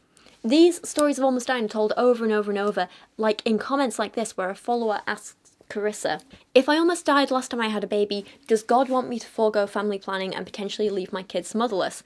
To which Karissa replies, I've almost died a few times. I would most def give my life to bring about more. Heart eyes emoji. Stop it! It's a bizarre and unhealthy response, right? But it It's so confusing to me how 1 minute she can be like, lol, I almost died. Here's a story of how I died. Here's a story of how awful pregnancy was. Here's a story of me being incredibly ill because I'm pregnant. And then in the next post, she's like, she tells people to not bother spreading out pregnancies because she didn't, and she writes, to be honest, my body heals great. My pregnancies seem to get better each time. It's ingrained in our head that pregnancy messes up our bodies, but in reality it's quite great for us. Very healing. It's scientifically proven. Source, please. Seriously, I don't know if this is just like survivor's bias or what this is, but I don't see how I have almost died a few times and my pregnancies get better each time, it's quite great for us, aren't entirely contradictory. How about my doctor says I need to stop or I'll die with, it's very healing. God's sake, it's bizarre, right? She follows up posts like this with Instagram videos of her giving birth at home with no medical care while her children film it on their phones. Not even joking. I'm not going to play it, but I will link this video in the video description in like the source document, and you'll see Karissa's just standing up, a baby falls out and it's caught, while this kid who looks no more than around 7 is literally like trying to get between her legs and film the baby coming out. It's just ridiculous. And then the poor kid, once she sees that and the baby's out, the kid just runs out the room. She's just like, I'm gone, that's it, no, done. I don't blame her. I do not blame her. In a different post about birth control, Karissa tells us that she doesn't want to use it, which is absolutely her right, that's fine, cool. But then she goes on to say, PSA to all teens and young women, birth control is not good for you. It will mess up your body. It does cause abortions. It does cause infertility. It was created out of rebellion, in racism, with a goal of population control in mind, and it has extremely evil roots. So, important thing to note, doesn't cause abortions, doesn't cause infertility. That is just wrong. Now, this whole thing about being created in racism, evil roots, population control, it's not incorrect, but it is just an extremely narrow and biased view of the topic. It is far more complex than this. It's also a very US-centric view. This isn't really true for the rest of the world. So, there absolutely are issues surrounding things like contraception and Planned Parenthood in the US, right? Margaret Sanger, who created Planned Parenthood in America, there are issues around her and her racism and harmful, horrible beliefs and stuff like that. There's also issues in America with unethical testing of birth control, which was carried out on a lot of low-income women in Puerto Rico. So I can see the whole racism roots there. In the UK, on the other hand, a lot of birth control was tested on just generally low-income women in the UK, so it wasn't a racism thing, it was more of a class thing. These are absolutely issues with the history of birth control, and they should not be ignored, but this does not make birth control as we know and use it today inherently evil or wrong or a tool of racism. Not at all. Birth control today can be an incredibly powerful tool of liberation and freedom, especially for women of colour today. Birth control can be liberating for all women, non-binary people, trans men. Having safe, affordable and easy access to a variety of forms of birth control really does benefit everyone in society, regardless of if you're the one taking it or not. It absolutely does, undoubtedly. Like all things, there can be side effects, you know? Some people are allergic to latex, so can't use certain brands of condoms. Some people have bad reactions to the pill or other hormonal birth control. But these are things which are true of all medicine and medical treatments and all health and well-being products in general, you know? But they're the reason why, instead of just saying, see, all birth control bad, ban it all, what we actually need to do is invest more money and funding into finding better, more reliable, more affordable birth control options and provide more options for all people. Sure, an ungenerous interpretation might be that birth control can mess up your body, but you know what else can mess up your body? Pregnancy.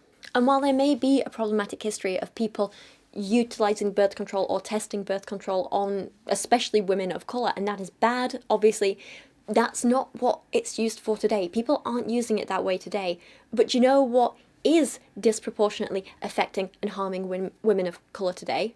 Childbirth. I've spoken about this in plenty of other videos, but childbirth kills more women of colour, specifically black women, in America than birth control.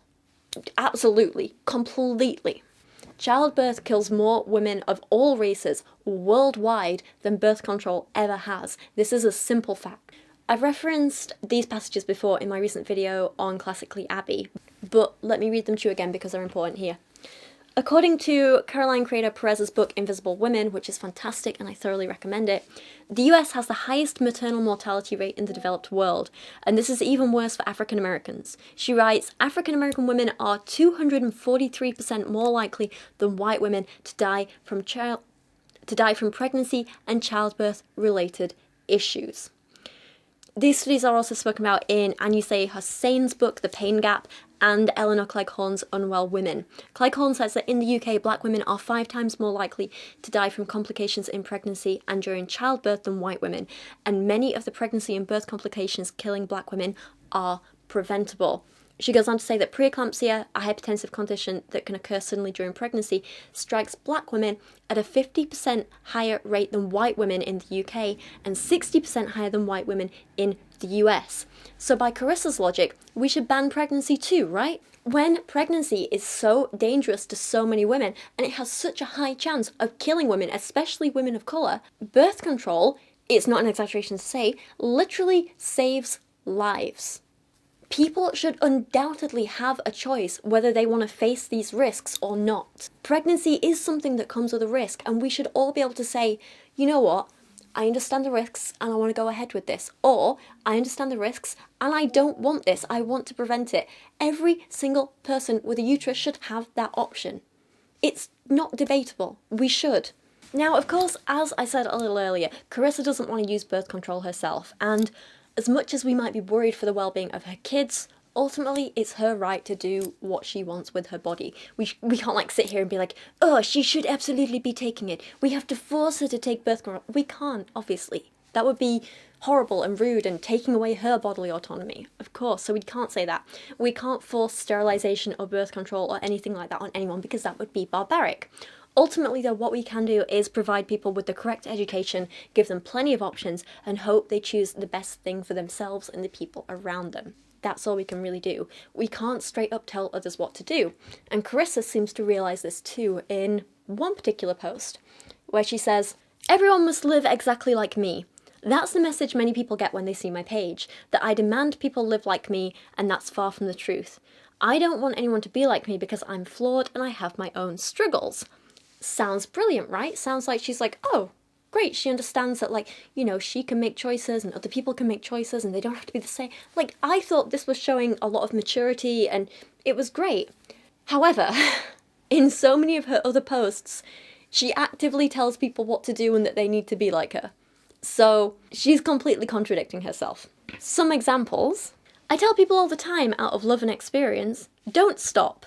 Don't stop after the first colicky baby. That's the enemy's plan, to close your womb. Not every baby has colic. Don't stop after 2 because you only have 2 arms. Don't stop because your 3rd baby was a rough transition. Don't stop because people respond negatively. Don't stop because you feel done or are exhausted. They're only feelings and are conditional.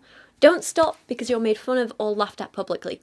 Don't stop because you want to give them the world and right now you live paycheck to paycheck. So she doesn't tell people what to do except times like this where she tells people what to do. Also, sorry, but these are all perfectly good reasons for not wanting to have kids or have more kids. You've got to do what's right for you and your family. Not being able to afford more kids. That's a perfectly reasonable reason to stop having kids. Feeling exhausted by the kids you already have. Perfectly reasonable. Why does Karissa not see this? In her next line she said, don't stop because they can't be in every extracurricular activity and sport. Are we really going to base the value of our children's lives on how many activities they can be in? No, but I think she's missing a really important point here, that it's not just about letting them do activities, but it's that a big part of being a parent is about so much more than just birthing the kid and feeding it occasionally.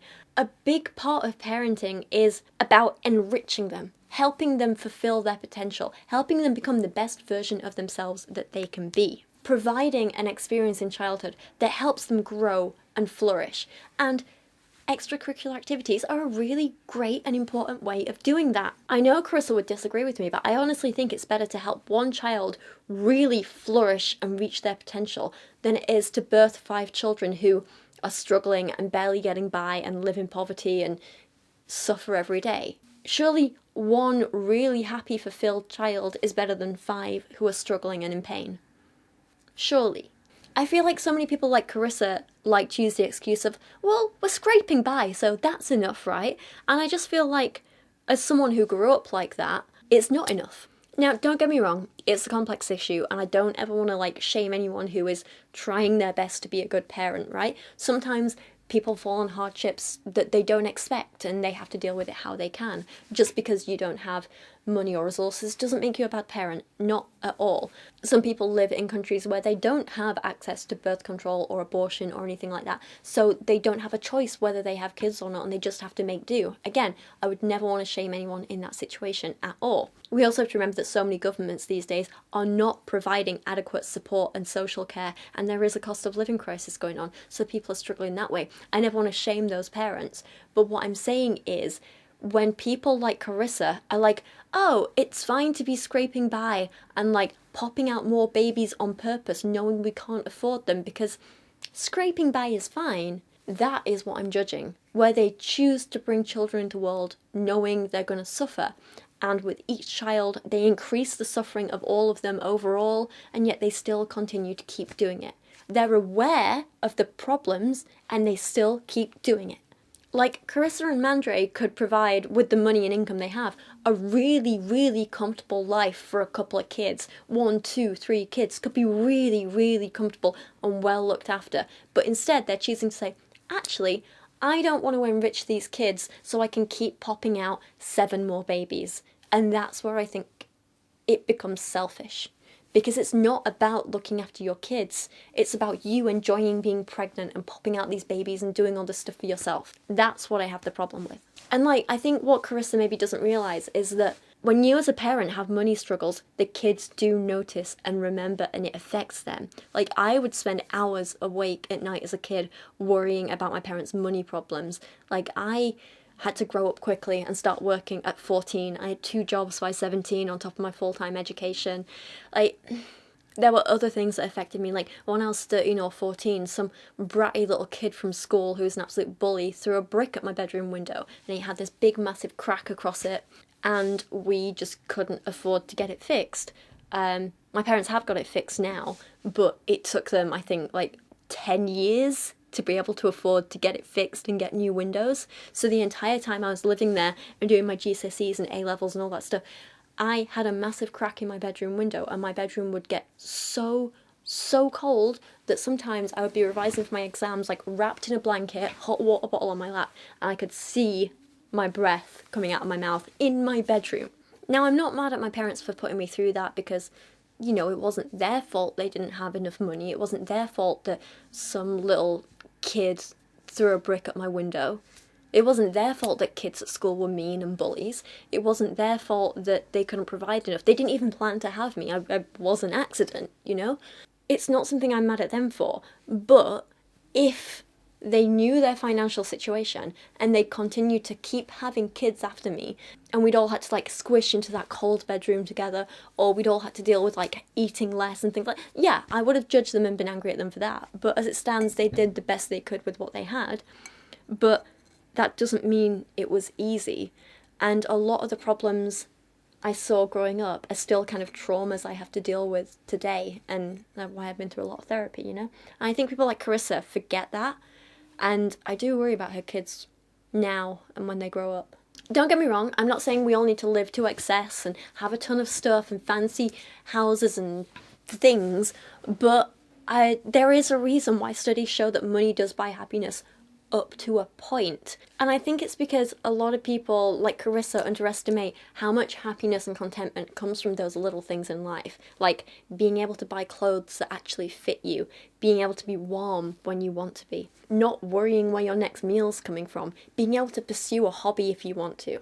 Despite some stuff I've been going through these last couple of months. A lot of people have been commenting generally on my videos saying how I just in myself seem a lot happier than I ever have, and it's true, I really, really have. And I do think a big part of that is because I've struggled with money my entire life. I obviously grew up with nothing, and then I was working minimum wage for a long time, and then even like between graduating and my first few years on YouTube, I wasn't earning a lot of money, and it's only this last like 2 years I've been able to be comfortable and feel safe and like not worry if I'm going to be able to pay the rent every month. I'm putting some savings aside and things like that, and it's amazing what a difference it makes to just have that weight lifted off you, where you're not worrying about paying the rent and bills every month, knowing that you can afford that. Once you've got that worry gone, because you know your basic needs are taken care of, oh my god, everything becomes so much lighter, and you can focus on the other things in life, like your friendships and your relationships, and just enjoying yourself and putting care and passion into your work and stuff like that. And it really does make a difference. It really does. It's taken me a long time and a lot of hard work to get to this point, but I'm so grateful that I have. And it kind of makes me sad when some people underestimate how good that stability can be for your well-being. I guess to summarize, it's not so much about having money, but about being able to recognize your own needs and having the means to meet them. And this is something Karissa refuses to offer her kids. And it's not that she can't, it's that she won't. And I find that really hard to see. It gets worse too. In this post in particular, Karissa carries on saying, don't stop because you don't have the mental capability. As in, don't stop having kids. Don't stop because it's the responsible thing to do. Don't stop because you don't want more. Oh my god, no. Do stop because of these things, please. When people are forced to have kids they don't want or don't have the capability to look after, that's how kids and adults get hurt. Do not bring a child into this world knowing you'll be hurting them or could hurt them. Just don't. This is so irresponsible of Karissa to say and tell people. And it's not just the kids' well-being she doesn't care about. She doesn't care about the people who are carrying the babies either. Clearly not even herself. She says, don't stop because your body feels worn down or because of health issues. Bad spelling and grammar aside, do stop because of that. Your own health and well-being is important too. The responsible thing to do when you have kids is to look after your own health so you can look after your kids, not keep putting yourself in danger until you die. It really does feel to me like Karissa just wants to keep doing the, ooh, look at me, I'm pregnant thing, without any of the actual parenting that comes afterwards. And that is really, really selfish in my mind. In another post, she follows this up by telling people, mostly women, that this life is not our own, this body is not our own, which again is a really dangerous thing to tell people. Please don't, stop it. She then goes on to say that the more grandparents I run into, the more I hear this phrase. If only we knew what we knew. If only we knew what we know now, we wouldn't have ever stopped having children. Doubt. I decided to show this to my mum actually because my mum is a mother of 3, grandmother of 2, and I showed her a bunch of Karissa's posts actually, and my mum does not like this woman. But I showed her this post in particular of Karissa's and jokingly asked her if she wished she'd had 7 more kids after me. And here's her reply. Bearing in mind my mum is... How old is my mum? 68. So she just doesn't give a crap anymore. My mum says about Karissa, she's stupid. 3 kids was more than enough for me. Childbearing takes an awful toll on the body. I feel so sorry for our ancestors. The poor women didn't have a choice. No wonder so many of them died in childbirth. As for grandchildren, I'm perfectly happy with the 2 I've got. I kind of love this. I was saying to Elise the other day, like, my mum never really spoke like this when I was younger, but I feel like the older she gets, the more of a outspoken feminist she is, and I love to see it. I think it's great. This feminist side to my mum is new and I love it. I am all for encouraging it. All jokes aside though, what is more concerning is that although Karissa wants people to have as many babies as possible, she doesn't want people to do it via IVF or surrogacy. She won't judge you for it, she just thinks God will. In this Instagram story, courtesy of the Fundy Snark subreddit, Karissa said she's not a fan of IVF and surrogacy. I don't believe God would want us to take it into our own hands. I believe he will make a way if we wait on him for the impossible in his time. But my heart goes out to all struggling big time. So Karissa really does want us to have no say over what happens inside our bodies. So that's what this comes down to, and it's scary. She doesn't want any of us having bodily autonomy. Simple as that. Now, we already know that Karissa has no regrets about having 10 kids and encouraging others to do the same. In this post, she lists how she wouldn't swap even one of her kids for more sleep, more money, more energy, etc. And I think that's something all parents can agree with. They love their kids, even though they're tiring and exhausting, right? But I also think she's ignoring the fact that there are a lot of parents out there who, to some extent, do regret having kids, or at least the number of kids they've had. The feelings of those parents are perfectly valid and something I have covered in videos before. A lot of parents do say that while they wouldn't swap the kids they have now, because of course not, they love them, they're their kids, if they could go back in time, then they probably wouldn't have made the same choices. It's a surprisingly common view amongst a lot of very exhausted parents, and while it's great for Karissa that she doesn't feel this way, I think it's still worth mentioning that other parents have a very different experience to her. There's a whole spectrum of feelings on this matter, and there's not just one right or wrong way to think about it. The problem is Karissa takes this whole thing way further by being of the opinion that it's not just your suffering that is worth having kids for, but she thinks it's totally okay for the kids you already have to suffer if it means you keep having more kids. This post in particular from these last couple of weeks is what prompted me to make this whole video and look into Karissa further. So she wrote, "Surrender. That's the key," and then quotes Corinthians and explains, "We were bought with a price. Our bodies are not our own." Now, I showed this to my friend Tim, who was literally raised by missionaries and has a pretty extensive knowledge of the Bible, and he thinks Karissa's misinterpreting this passage here quite a lot, but that's not my area of expertise, so I won't comment further. I just wanted to pop that out there for any of you who might be interested and maybe know a bit more than me. You can leave your thoughts down in the comments. But she then goes on to say, "What price are we willing to pay to bring our children, his children, into this world? Why are we putting our value on their lives? The other day someone told me they were disappointed I keep having children because my other children don't get enough time. So my question was, should Arma not be alive so Anissa gets more time? Their answer was yes." Now, I'm not sure I straight up believe that that was their answer, but you know, benefit of the doubt. Thing is, it's complicated, right? But no one is going to be saying to her, kill your already living child to help one of your other children. Not at all. But I think what people are saying is, hey, maybe consider the well-being of your already living children before you get pregnant again. Yeah? I think that's perfectly reasonable and something that is very important to think about. It's obviously very complicated and there's a lot of nuance to it. I could sum it all up by just saying I do believe the well-being of a living sentient human is more important than a potential non-existent life, but there are caveats to that. I think, you know, if we're having a discussion about things like climate change and the environment and stuff like that, then we do need to weigh up the well-being of living beings with future generations. That's absolutely fair. But when it comes to, like, you know, your own children's well-being and can they eat, do they have a good education, do you spend enough time with them, versus, you know, something that isn't even an embryo yet, you know, you have an unfertilized egg. I think your living children's well-being definitely comes above that. I just think it does. Karissa carries on saying, "How crazy to think that we really believe some children are burdens and in the way of temporary, meaningless things." Ah yes, your children's health, education, well-being, their whole childhood experience, just a temporary, meaningless thing, right? She goes on to say, "Who cares if we're old when they're little? Would they rather not be born than have old parents?" For some people, yeah, actually, absolutely. I know that sounds harsh, but I think that is the case for some people.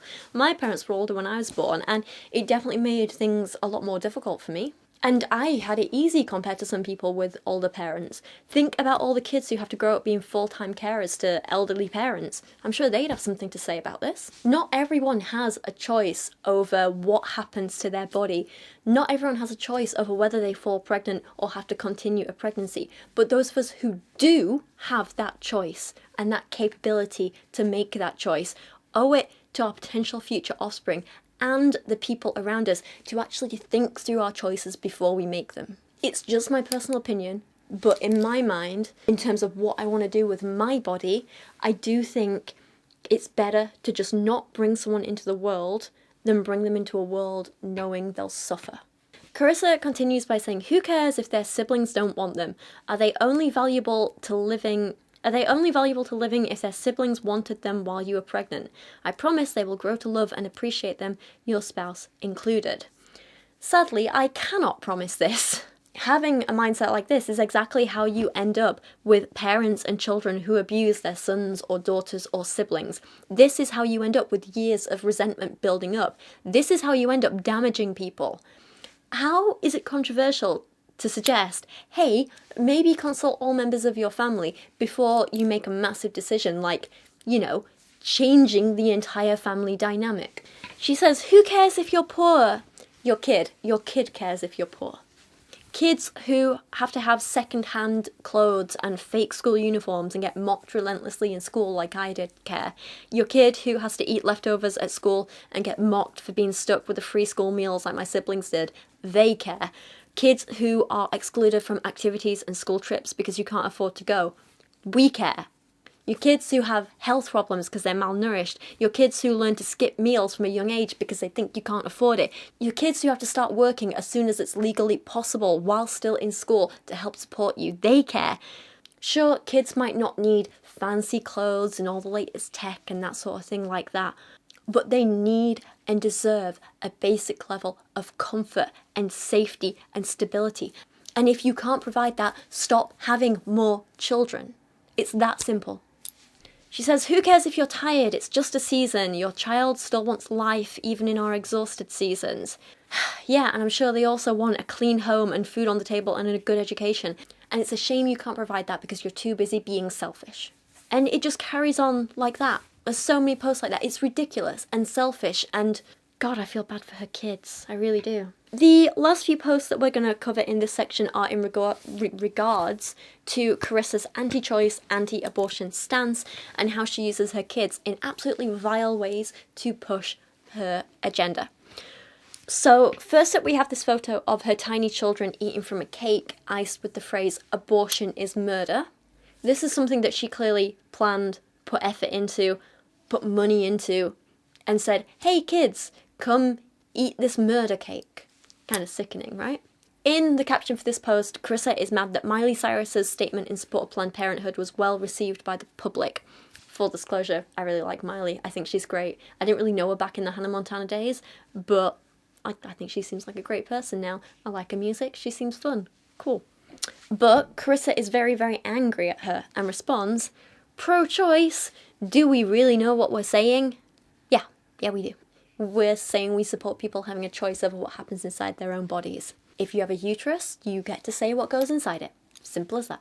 The reality is this. Abortion is murder. The thing that we are killing is a life. An abortion happens after a heartbeat is detected. How do I know this? Because you can't even find out that you're pregnant until that time frame. The heart starts to beat at just 3 weeks, and while you can't hear it, you can see it on a sonogram.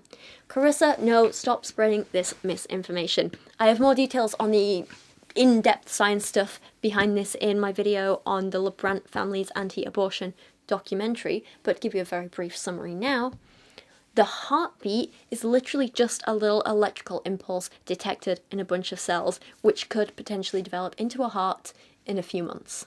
As of being 6 weeks pregnant or 4 weeks into fetal development, this heartbeat is a small electrical impulse. You know what else has small electrical impulses, or sometimes big electrical impulses? Most living things. Animals, plants, fungi. An electrical impulse present in a living cell doesn't mean protect this at your detriment or else. Otherwise, Karissa wouldn't be stuffing down that ham and mushroom pizza, would she? Most abortions take place at 12 weeks of pregnancy or 10 weeks of fetal development, which means the embryo or fetus has no conscious thought, no ability to feel or understand pain, no sentience. Sure, it has human DNA and communicates via chemical and electrical impulses, but that method of communication and being alive is identical to what we find in animals, mushrooms, cancerous parts of our body, plant cells. We have no qualms about cutting off a gangrenous limb or cutting out cancer cells, which are all human and living. Take antibiotics and kill millions of living cells every day. Bacterial cells are still living. They communicate in similar ways to the cells in human embryos. We eat chicken, we slaughter animals, we grow mushrooms and plants just to pick them and kill them and eat them. We mow the lawn without thought, we cut down trees without thought. We destroy billions of living cells every second. So tell me what is special about an unwanted, non-sentient bundle of cells living inside you. If you don't want them, why do you have to protect them? Karissa goes on to say, and this bit actually kind of made me laugh, if it isn't human life, what is it? We know it's human because nothing else can exist inside a human body. Once again, absolute lie. Our body is made up of more bacteria cells than human cells, not to mention all the fungi and viruses and parasites that we host too. I mentioned this on a live stream actually, and we got the stats of like what percentage of the body is made up of non-human cells, so give me 1 second. Here we go. More than half of your body is not human. Human cells make up only 43% of the body's total cell count, which means 57% of us is not human. She goes on to say things like how if we're not allowed to kill people entering our homes, how can we kill an innocent baby? We're not killing an innocent baby, we're stopping a non-sentient embryo from developing any further. That's it. The difference is, one is a sentient, conscious human, and the other is a non-sentient, non-conscious bundle of cells. In another post she writes, as I see pictures of people celebrating babies being ripped out of their wombs, photo shoots of women ripping body parts off their babies, photos of women repping their abortions, source please, this doesn't happen. This absolutely does not happen. Last month, I took my partner to Amsterdam for his birthday, and while we were there, we went to Body Worlds, which was fantastic. It exceeded my expectations. I loved it so much. Basically, it's a science museum that uses real human bodies which are being preserved via a process called plastification.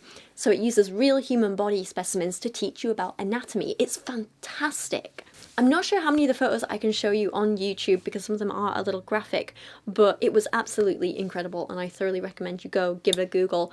The very last exhibition in the museum showed what fetuses look like at various stages of development, and the photos I'm showing you on screen right now are what embryos look like during when most abortions happen. They are literally 5 to 10 times smaller than a clot you will pass during your average period. This is why so many people miscarry at these early stages and don't even realise it, because the embryo is so tiny you wouldn't even notice half the time. So please tell me how women have been photographed ripping apart and ripping the limbs off a bundle of cells which is less than half a centimetre long. Please tell me, show me these photos. This thing is smaller than a jelly bean.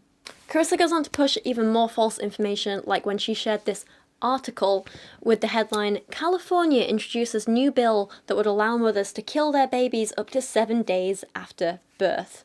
Her comment to go along with this reads, this is real, it's being voted in April the 5th. No, it's not real. It's not being voted in. This is sharing blatantly false information and it's dangerous. Really dangerous. She then went on to complain about how not only is abortion murder, but all birth control is murder. Getting sterilised or a vasectomy is murder. These rants are unhinged. In one post she writes, at the root of the issues, what's the difference between abortion and prevention? I support both fully, but we can't deny they're very different acts. A woman aborting her already formed baby is because she doesn't want that child or doesn't think she can handle it. A woman preventing her future children has the same intention. She doesn't want children or feels she can't handle them. On another similar post, she got a lot of comments about these ideas, and even other anti-choicers called her out for being ridiculous. This person, I disagree with the first part of what they say, but they go on to say, a vasectomy or having tubes tied is being responsible, not against God's law, seriously. To which Karissa replied, it's murder as well. You're killing the future children God's planned for you and destroying your body. Are you serious, Karissa? So by your logic, every time a person has their period, it's murder. Every time a person has a miscarriage, it's murder. Every time a person ejaculates, it's mass murder. It is stupid and offensive. Another person asked Karissa, what about for us that went through 4 C-sections and the doctor very firmly told us right there in the OR, no more babies, and I do not wish to take any pills either? An excellent question. For a woman like this, more pregnancies could straight up kill her. Like, no exaggeration. But Karissa responds with literally no compassion or care, and she says, I have lots of friends with 11 C-sections. Doubt. There's lots of doctors out there that will do it. Are you joking? I feel like that's all I'm saying in this video, but seriously. This woman is literally saying, if I do this, I will die. And Karissa is saying, do it anyway. You'll be fine. It is callous and cruel and irresponsible. She shouldn't be allowed to give dangerous advice like this on such a big platform of 1 million followers. The last thing I want to show you in this section is just one more example of Karissa using her kids to push her anti-choice pro-natalist beliefs, and this is a really sickening video. I don't know how I'm going to censor this or if I'll blur the whole video or what I'm going to do to try and protect the kids, but for context, it's Karissa sat in the middle with all her 10 kids around her, and she writes in the caption, "This is satire, but it's also how many of us think." Give it a listen. Do you guys know how much I love you? Yes. But how much? I love you so much that if our house was burning down, I would run in and I would die just to save you. Or if a car was gonna hit you, I would move you out of the way and I would take the hit and I would die for all of you. I would give my life for all of you. But only if you're alive. You have to be born first. If you're in my womb, I wouldn't die for you. And my future babies, I'm not sacrificing that. I would definitely not die for them. But you're here and you're alive, so I would die for you. I'll die for you. I like you. You would? I'm sorry, but is it really appropriate to get your kids involving literal babies involved in this? And can we talk about how icky and gross it is that these kids are like repeating, I would die for you, I would die for you at the end of the video? It just makes me uncomfortable. Like, she claims this is satire, but yeah, I wouldn't sacrifice my life for someone who doesn't even exist yet. To Karissa, I just want to say grow up and take care of the kids you've already got instead of pretending you're such a good, wonderful, perfect person because you care more about babies which aren't even close to being conceived yet, more than you do about your real living kids who are there and need you right now. Her caption for this video goes on and says, here's the reality. Every mother I know would die for their children, and almost every woman I know has been told they would die or their health is at risk if they continue to have children. Sorry, but remember earlier when she said, in reality, pregnancy is quite great for us, very healing, it's scientifically proven. Yet here, almost every woman she knows has been told they will die or their health is at risk if they continue with pregnancies. So which is it, Karissa? Healing or killing? Because you can't have it both ways and still try and push the same agenda. Once again, she goes on with more. I was told this after baby number 2. I had health issues and many pregnancies with complications. I've had moments I almost died. I've had ups and downs. Yeah, so stop having kids and risking leaving the 10 you already have motherless. I do appreciate the comments on this post which called her out, saying things like, maybe tell your kids you love them in a non-traumatic way, and girl, see the therapist, oh my god, this is actually concerning. Why don't you just say, I love you more than the stars? This is so incredibly strange to say these things to your kids. I feel sorry for them. And my personal favourite, the fact you actually said this out loud in front of your 10 children makes me sick. It's really disturbing that you constantly include children that are unable to consent in these videos. I thoroughly agree, and this is finally where I'm going to end this section of the video. Definitely the longest one, but don't worry, we still have much, much more to cover. Next up, we are moving on to talking about Karissa's odd relationship with her husband, Mandre. I have one more thing for you. Remember back in the start of this section when Karissa said she'd been thinking about pursuing a career in music? Well, it looks like she put that dream to good use to push her pro-natalist agenda. Enjoy this. Why don't we trust God? He knows best. Why don't we trust God? He knows best. Why don't we trust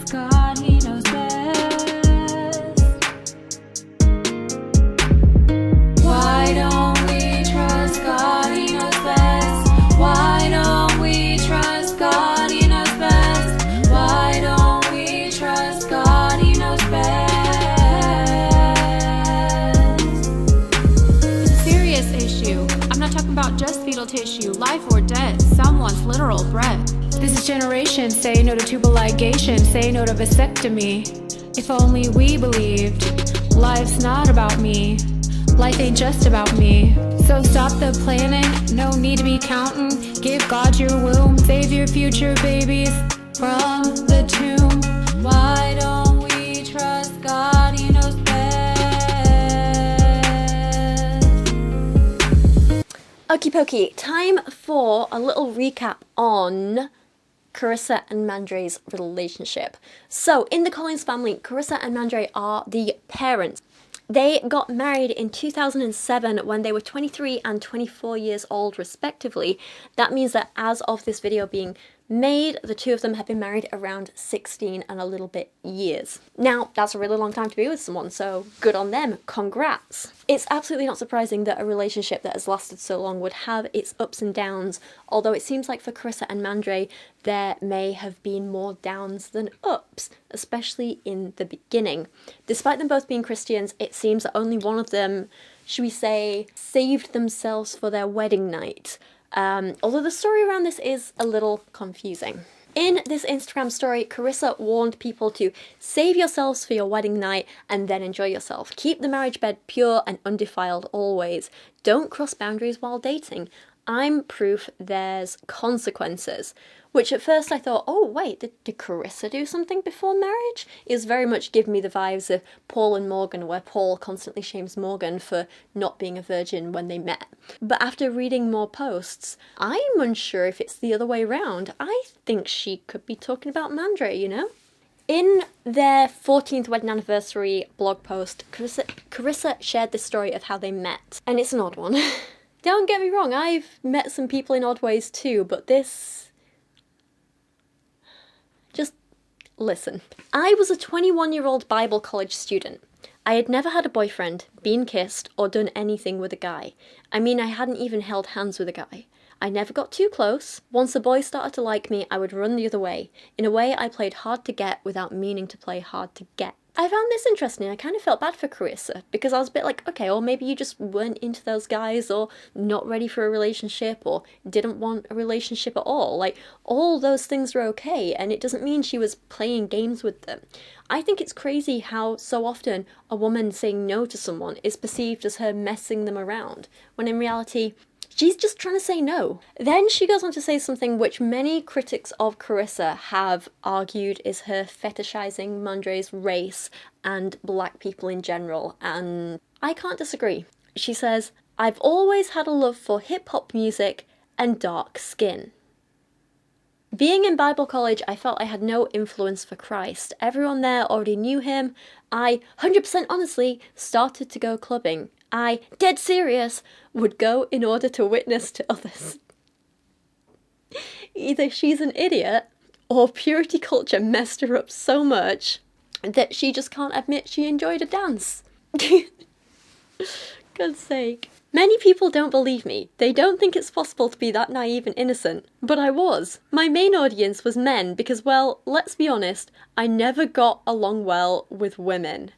Well, that's a red flag. Like, seriously. And I know because I used to be one of those women. For a long time, most of my friends were men, and I was one of those, like, oh, I just get on better with men than women kind of thing. I was one of those girls.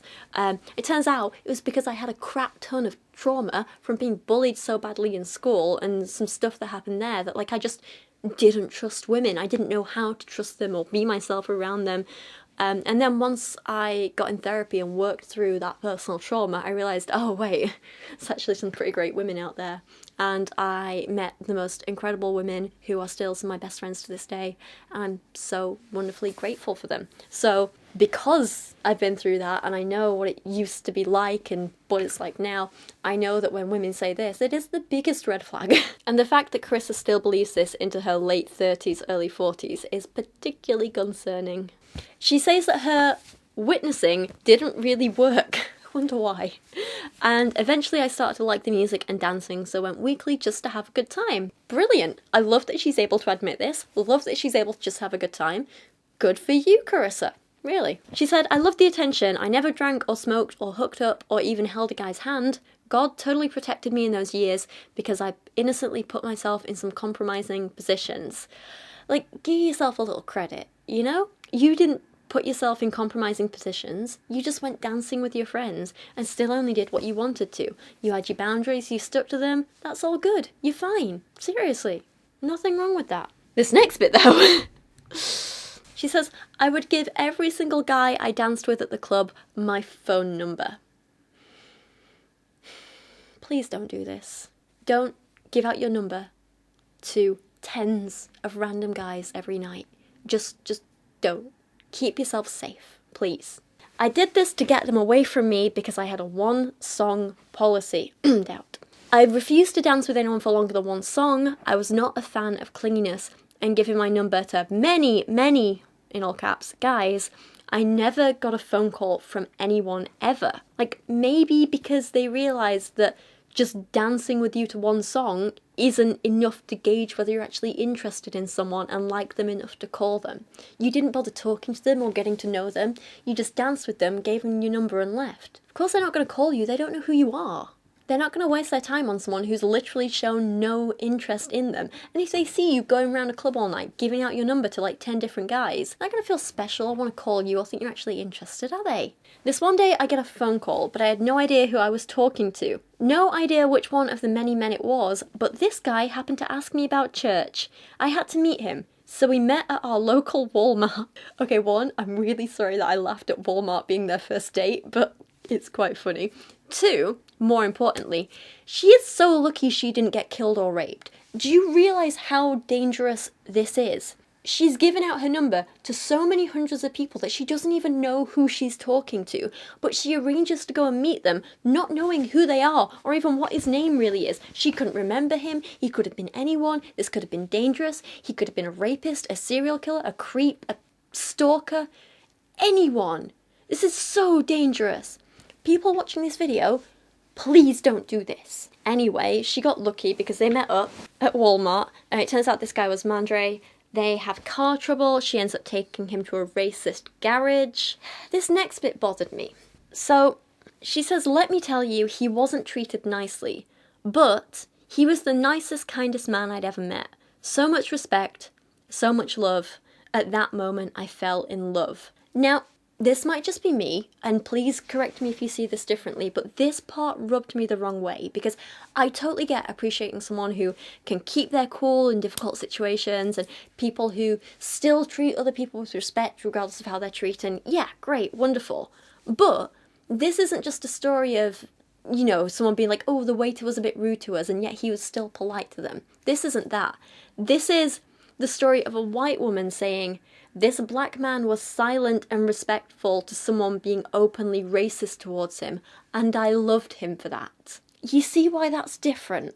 It feels a bit like she's complimenting him and rewarding him for staying silent in the face of racism, for being the good, quiet man who just puts up with racism because that's what you do.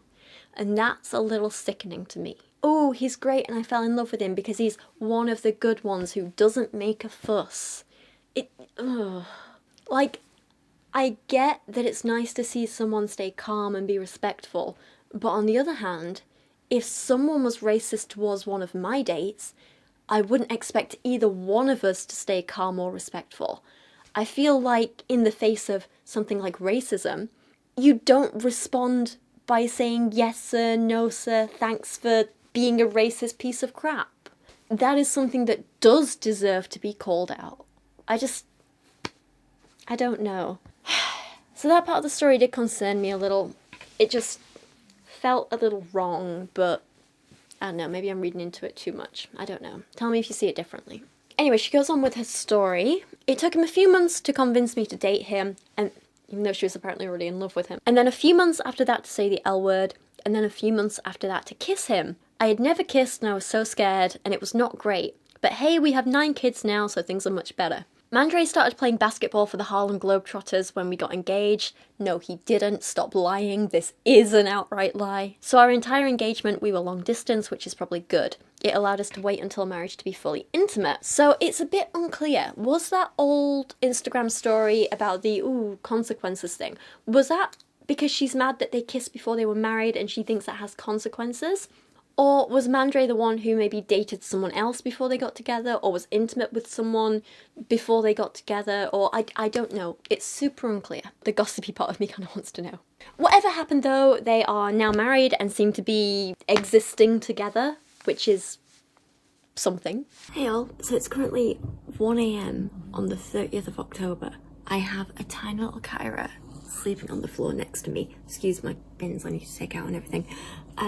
I have only just finished editing this entire video. I am so tired, it is so late. And yet somehow, I have found even more to add to this saga. It is insane at this point how much content Karissa has posted online and how much there is just, I don't even know when to stop. I am overwhelmed. But sorry, I'm whispering because neighbours and sleeping Kyra. What I've just found though is, I don't know how I missed this before. Karissa Collins has a YouTube channel, apparently. The Collins family has a YouTube channel. Mostly it's just like videos of the kids and stuff, so I don't want to show any of that stuff. But one thing I did find is a Q&A between Karissa and Mandre, and it's very odd. They talk about this story again of them meeting and stuff like that, and I guess I just want you to look at like the differences in how they tell the story, how they remember different things, the interactions between them. It's very interesting. It's yeah, oh god, I could add like another 3 hours to this video if I had any sanity left, but I don't. So enjoy this, and good night from me. This is the Mandre and Karissa tell-all. Uh-oh. What we telling? I'm going to ask you questions, well, us questions, and we have to answer them. How'd you meet? How did we meet? We met in college. We met at a, what was it called? McGraw's. We met at a club. That's where we met. We met at the club. Yeah, we met at the club. Okay. What was our first date? Do you remember? The club. It was at Grand Central Station. No. Huh? Walmart, that's right. Walmart in Pratt, Kansas, where you didn't even know how to hold a hand.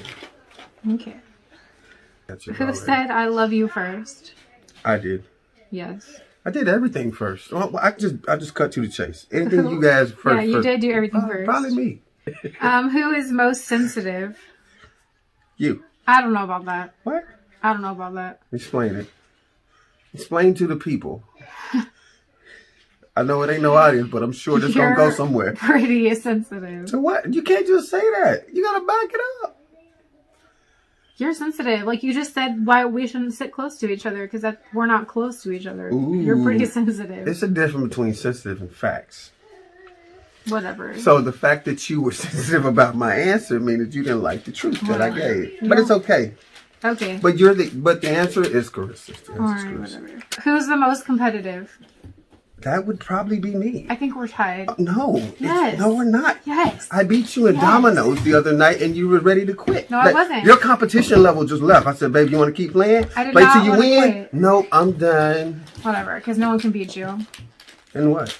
Everything. Not everything. Who's the funniest? Me. Why? In your own humor, like... I'm pretty funny. First of all, we have 2 different types of humor. Yes. Where was our first kiss? Oh, no. It was at the club. It was at McGraw's. Yes. Was it good? Is that one of the questions, or are you asking? You're not asking questions. Good? I thought it was good. I don't know. It was your first kiss, Riz. You thought it was good? It was my. I think you struggled a little bit. It was your first kiss. It's not me. That was the problem. Baby, you didn't have anything to say that it was good against. I just don't like your tongues down my throat. Hey, man, you know.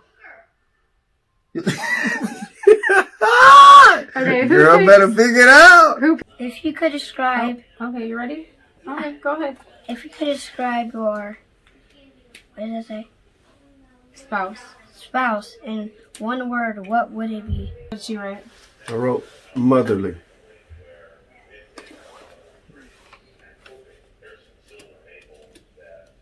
It's good to know. Stubborn. You know you're stubborn. That was good.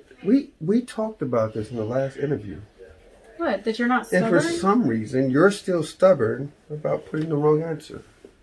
What you got here, buddy? If your spouse had a superhero power, what would it be? A superhero power. Superhero power. You don't know what that is? What do you think it is? You don't know what a superhero power is? Not for you. Why just say superhero power? I know. You read it. I don't know why you asking me. Because it's what it says. Then you can skip the question. No, you that's are a good the moderator, question. sir. Answer the question. Huh? Answer the question. Oh my goodness. Oh, what do we do with this? I don't know. I don't even know if people can read these. Huh? Answer the question. Probably good on your board. Answer the Who's that can question. read mine? Thank you. Now let's hear your great answer. Fire out your mouth. That's explain. Because fire always comes out your mouth. Like explain. I am not a dragon. Because There she goes again with these generic answers. no, it's not generic. It's because the things you say are like Did fire. you hear They the burn detail? people up. Did you hear the detail I gave behind Okay, this? the fire that comes out of your mouth burns people. And it was encouraging, Yeah, mine's not. obviously. Okay. Next. Oh Spouse man. behaves when they get angry. Imitate how they behave so you can't write it. Imitate how I behave when I get angry. Imitate how you behave. Yeah. Stop it! Go in your room! How about that? That's to the kids and me. Like, jeez. Let's see. Whatever. I don't send you to your room. Pretty much. I send you to the couch. Use other words that really kind of pretty much say the same. You know why? Whatever. You know why it's good to walk away or to go to the garage? Because my mom taught me. The sloth that you talked about a while ago, she taught me that if you don't have anything nice to say, Oh, well, she Then needs don't to say it at reteach all. you. That's why I said there's fire that comes out of your mouth. but I go to the garage. I guess you see the fire through the garage door? Like, I guess. I don't know how that works. But, yes, I'm an open book. I'll tell everybody everything. yeah. There are certain Bank things. account.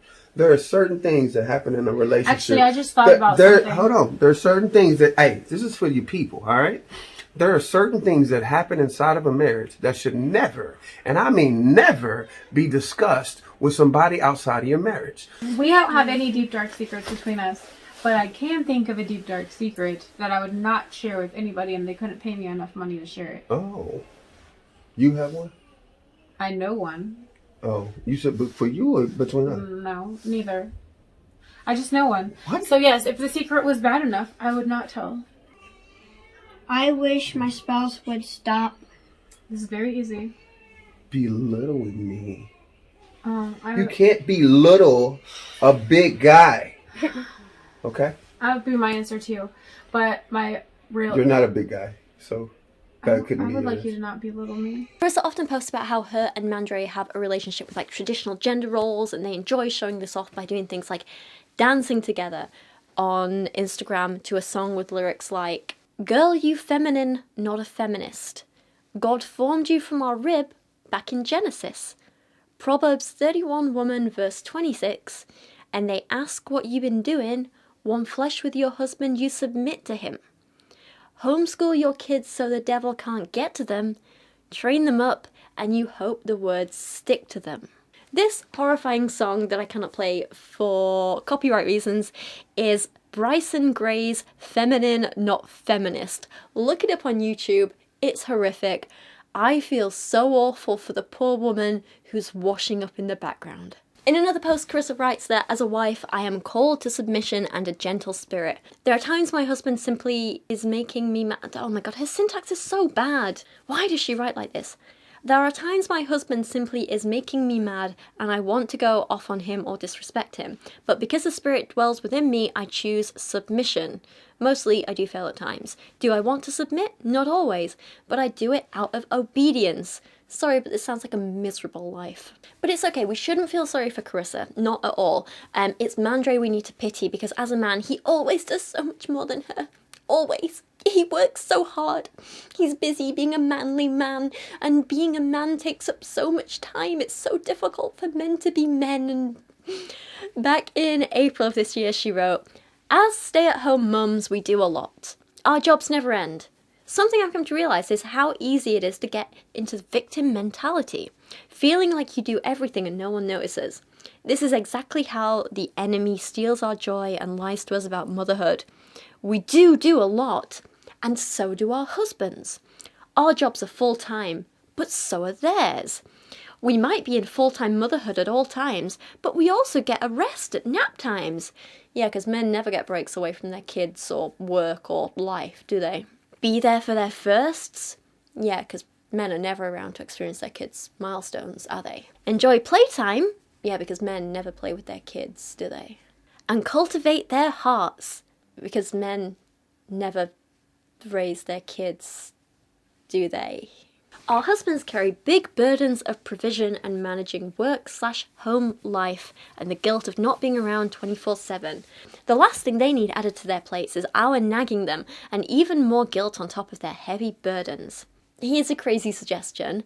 Life isn't easy for anyone. It is always tiring. So the way to make it easier for everyone is, if you want a partner, if you want to have a partner, then you share the responsibilities between you in whatever way works for you. I truly believe that if women would cherish and love their motherhood and see the joy in it, our homes would flourish even more. We wouldn't be heaping even greater burdens on their shoulders, and they could come home and enjoy their family rather than feeling guilty. Or we could just stop trying to force people into roles they don't want to fulfill and aren't good at. Just a suggestion. Women are created to care for and cultivate our homes. Speak for yourself, love. I live like a little gremlin when I don't have people coming over. She just keeps going too. In August of this year, she said, "Surrender to your husband. The Bible warns over and over about a nagging wife. It's easy to become that bitter and nagging. Like, yeah, if you're forced into a life that makes you miserable. It's so easy to constantly complain and see the negative and to demand your husband's every second. That's a prison for them. You are really telling on yourself here. Our husbands carry so much. They have the burden of provision, being a present dad, meeting every need of their wife, walking in the ministry God's given them, and then taking care of themselves with enough rest. It's a lot to carry. Yeah, that's just called being an adult with a family. And then I surrendered my husband, or to my husband. I might have mistyped that. He doesn't account to me. I released him. He can go where he feels he's called to go. He can help around the house or not. He can rest when he needs to. He can lead how he feels led to. He can parent and discipline how he feels led. He can provide and work as he feels called. He can fall and know I'm here to help him up. That's submission. Yeah, and do you have the same rights? Because if not, we need to talk. I felt awful for laughing at this, but the top comment on that post was nothing to do with their relationship. And it just said, "Those poor kids. How embarrassing." I feel bad I laughed at that, but it's quite funny. There is more though. It just never stops. She really, really never stops. In March, Karissa made this stupid post about being a real man. Apparently society is confused about what a real man looks like. Then this next sentence is a confused mess. Arguing masculinity and women trying to be independent and never reliant on a man. It's not even a full sentence. It doesn't make any sense. I don't quite know what she's trying to say here, but to Karissa, I'm not trying to be independent. I'm not trying not to rely on a man. I am independent, and I don't rely on a man. But let me tell you what a real man looks like. The most attractive man in the world, a man who loves God, obeys him and loves his family. I can promise with every child that man gets more attractive. She says, women, it's okay to rely on a man. It's okay to stay home and have them support you. You don't have to have a backup plan.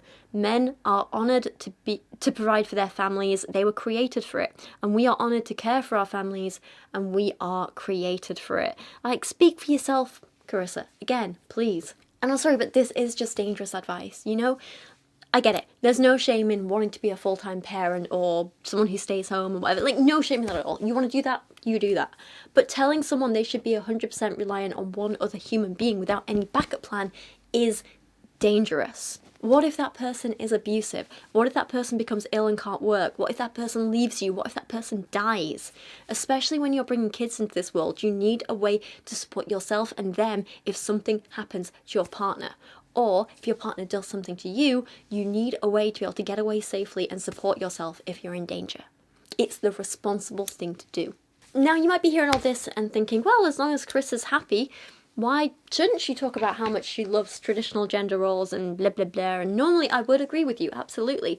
But let's have a read of how Karissa likes to celebrate her marriage and anniversaries. These posts are meant to be the highlights of her relationship, a chance to look back at all the good times and wonderful things her and Mandre have done together and shared together, and how much she appreciates her partner and how happy she is. And today we celebrate 12 years. Marriage isn't easy. It isn't always fun. It isn't always rewarding. It's a fight to stay committed, a fight to hold on to love, a fight not to be self-consumed, a fight not to focus on what you are lacking and blame your spouse. Oh. But marriage is also rewarding, so fulfilling, so fun, so full of love. Sure, I believe you. This year has been the most trying on our marriage. It has been the hardest year yet. We have fought more this year than ever before. The enemy is getting scared and is fighting us hard. At times we let the enemy win. Good job, Karissa. What a celebration. I can tell you really love each other. Okay, let's move on. Let's try a different post. Here's a cute pregnancy photo shoot from 2017. Maybe she was happier then. I mean, like, look at the photo. At least one of them's smiling. It's easier to get to rock bottom than we think. I've often wondered how someone could get to a point of not caring. How could someone throw away a marriage of 25 years? How could someone just not care about their children anymore? So I think she's referring to divorce here, right? But you know when you break up, it's not because you don't care about each other or the kids anymore. Often it's because that's what's best for the family going forward. Breaking up doesn't mean throwing away a relationship. It means taking it for what it was. Something wonderful at the time, and now it's ending because that's what's best for both of you, and you're moving on to a new part of life. Karissa goes on to say she didn't understand these feelings, like not caring about your kids anymore, until I experienced it. I found myself in a fight with my spouse that I decided I wouldn't overcome. My sense of being right and being justified was so strong, I was willing to give it all up. I entered into a moment of not caring. Does anyone else think this sounds like Mandre cheated on her? Just saying. Not saying he did. I have no proof of that. I'm just saying they're the vibes I'm getting from this story and reaction. Anyway, she's like, I learned I need to stop being disobedient and just forgive him. Blip, blip, blip, blip, blip. Still not sounding very happy, but okay, maybe it's just a bad year, you know? Let's try another post. 2019 this time. Look, a cute coupley photo. She's pregnant again. They both look miserable, but there's a fake lens flare. That's cute, right? Let's read the caption. Painful love. Relationships are hard. It doesn't matter what type of relationship. Relationships are simply painful. Are you okay, Karissa? You need to talk to someone. Not me, but like a therapist maybe? They do help, I promise. Anytime we put ourselves in the opportunity of love, pain will come. Love is never void of pain. Okay. Let's try another one, right? Okay. 2023 this time. Their 16th wedding anniversary. This should be a big celebration, right? I thank God every day for this God-fearing man. We couldn't ask for a better father and husband. There we go, something positive. Wonderful. Okay, she's happier now. It hasn't all been roses, but that's why we're so strong together. We've been through fire and come out refined. Okay, there's the negativity again. Never mind. Then there's a story about how they tried to travel without having a passport for one of their 10 kids, so they couldn't. Fun story, good job. Yeah, I'm sold. It's clearly a very, very happy, healthy, functional relationship with pain. So much pain. And if you still weren't convinced about how happy they are, here's a clip from a reel Karissa posted about how she never denies her husband sex. Yeah, literally those words. I don't deny my husband intimacy. The fact that's so controversial today blows my mind. Yeah, having control over your own body. So controversial. Ha. We live in a world where promiscuous OnlyFans women are celebrated and praised, but wives that love their husbands are extreme and gross. No one's judging a wife for loving their husband. That's fine. Nothing gross about that. Nothing wrong with that. What people are saying is gross is when people like you or others say that your body or someone else's is owed to someone. When you take away bodily autonomy because of the relationship you're in, that's pretty gross. Neither I nor anyone else should be personally criticising Karissa for if she decides to have sex with her husband when she doesn't really want it or not. That's her choice. That's fine. We're going to worry about her for it, but we can't really judge her for it. What we can criticise and worry about and call out is when she tells other women to do the same, because that is putting people in danger. When you take agency away from people, you put them in danger. When you take bodily autonomy away from people, you put them in danger. No matter what your gender, no matter what your relationship status, no one ever has a right to your body without your explicit, enthusiastic consent. She then equates a person occasionally saying, yeah, I'm not feeling it tonight, mind if we don't, with, and I quote, the temptation of the Jezebel spirit to use your body as a tool to get what you want. And with this horrific post, let's move on from her relationship to the next section of this video, which is Karissa's hateful, homophobic and transphobic content. Mostly homophobic. She doesn't really mention trans people too much, which is probably a good thing, but, you know, the sentiment is still there, sadly. Karissa doesn't just use her children to spread hate around bodily autonomy in relation to pregnancy, she also uses her children to spread hate in the form of homophobia and transphobia. Here are a number of posts where Karissa uses her children as the face of this sort of disgusting, hateful message, and it's really, really awful. If you want to be the kind of person who spouts this kind of hate and face the consequences for it, that's fine, that's your choice. But don't drag your innocent children into this when they can't consent to what they're being a part of. They don't even understand what you're saying, and now they're going to be associated with this kind of hate for the rest of their lives thanks to you and your content. It is unfair to the kids. But with that in mind, let's take a look at some of the things Karissa said specifically and why she's wrong. There is so much to comment on here that I wasn't really sure where to start, but I guess her posts, which are along the lines of, I'm not the hateful one, I'm just doing what the Bible says, are a good place to start. Here is one which is both convoluted and stupid. We believe the whole Bible, and when I say this, people hear instead, we are anti-LGBTQ. Nope, I hear that because that's exactly what you've said in the past, but don't worry, we'll be covering them in a second. That is not what this means. When I refer to believing the whole Bible, I am not referring to believing LGBTQ is sin. The Old Testament and New Testament both confirm that it is sin and against God's will. So if someone believes only part of the Bible, they will still see that this is against God. Yes, we believe that this lifestyle is sin, but we love all of God's people and encourage them to walk in his ways. Sorry, Karissa, you're right, I did misunderstand. When you said you hate the LGBTQ community, you didn't mean I'll hate you no matter what. You actually just meant I'll hate you until you suppress a major part of your identity to be just like me, because that's so much better, right? She goes on to argue that we can't pick and choose what we want it to say, it being the Bible, which is her go-to excuse when people call her out for being hateful. It's not like she can help it. She's just following the Bible. Don't be mad at her, be mad at the Bible. Except don't be mad at the Bible, because it's the Bible. She then goes on to criticise decent people, you know, like Christians who understand you can believe in God and still be gay or trans. Christians who accept and support all different kinds of people and identities and lifestyles. She says modern Christianity is less about obedience to his word and more about what feels good. I'm not complaining about that. Sounds good to me. She claims that our family stands on the entire word of God, every spoken word. Except the bits of the Bible that are inconvenient, right? Because I've seen you, Karissa. I've seen you with your gold jewellery and your braided hair. I've seen your family in their mixed fabrics, eating shellfish. I've seen you forgetting to include salt in your offerings to God and eating fat. I'm also sure she's been to church within 33 days of giving birth to a boy and at least 66 days of giving birth to a girl. I could keep going, but it seems to me Karissa kind of ignores a lot of what's in the Bible. She doubles down on all this nonsense pretty often, like on this Instagram story, for example, where she said, God created us to fit with man and woman physically and proven scientifically, and even through disease. Now, despite the fact this is barely even legible English, I think we can all agree this is also nonsense. I mean, even just look at that last part.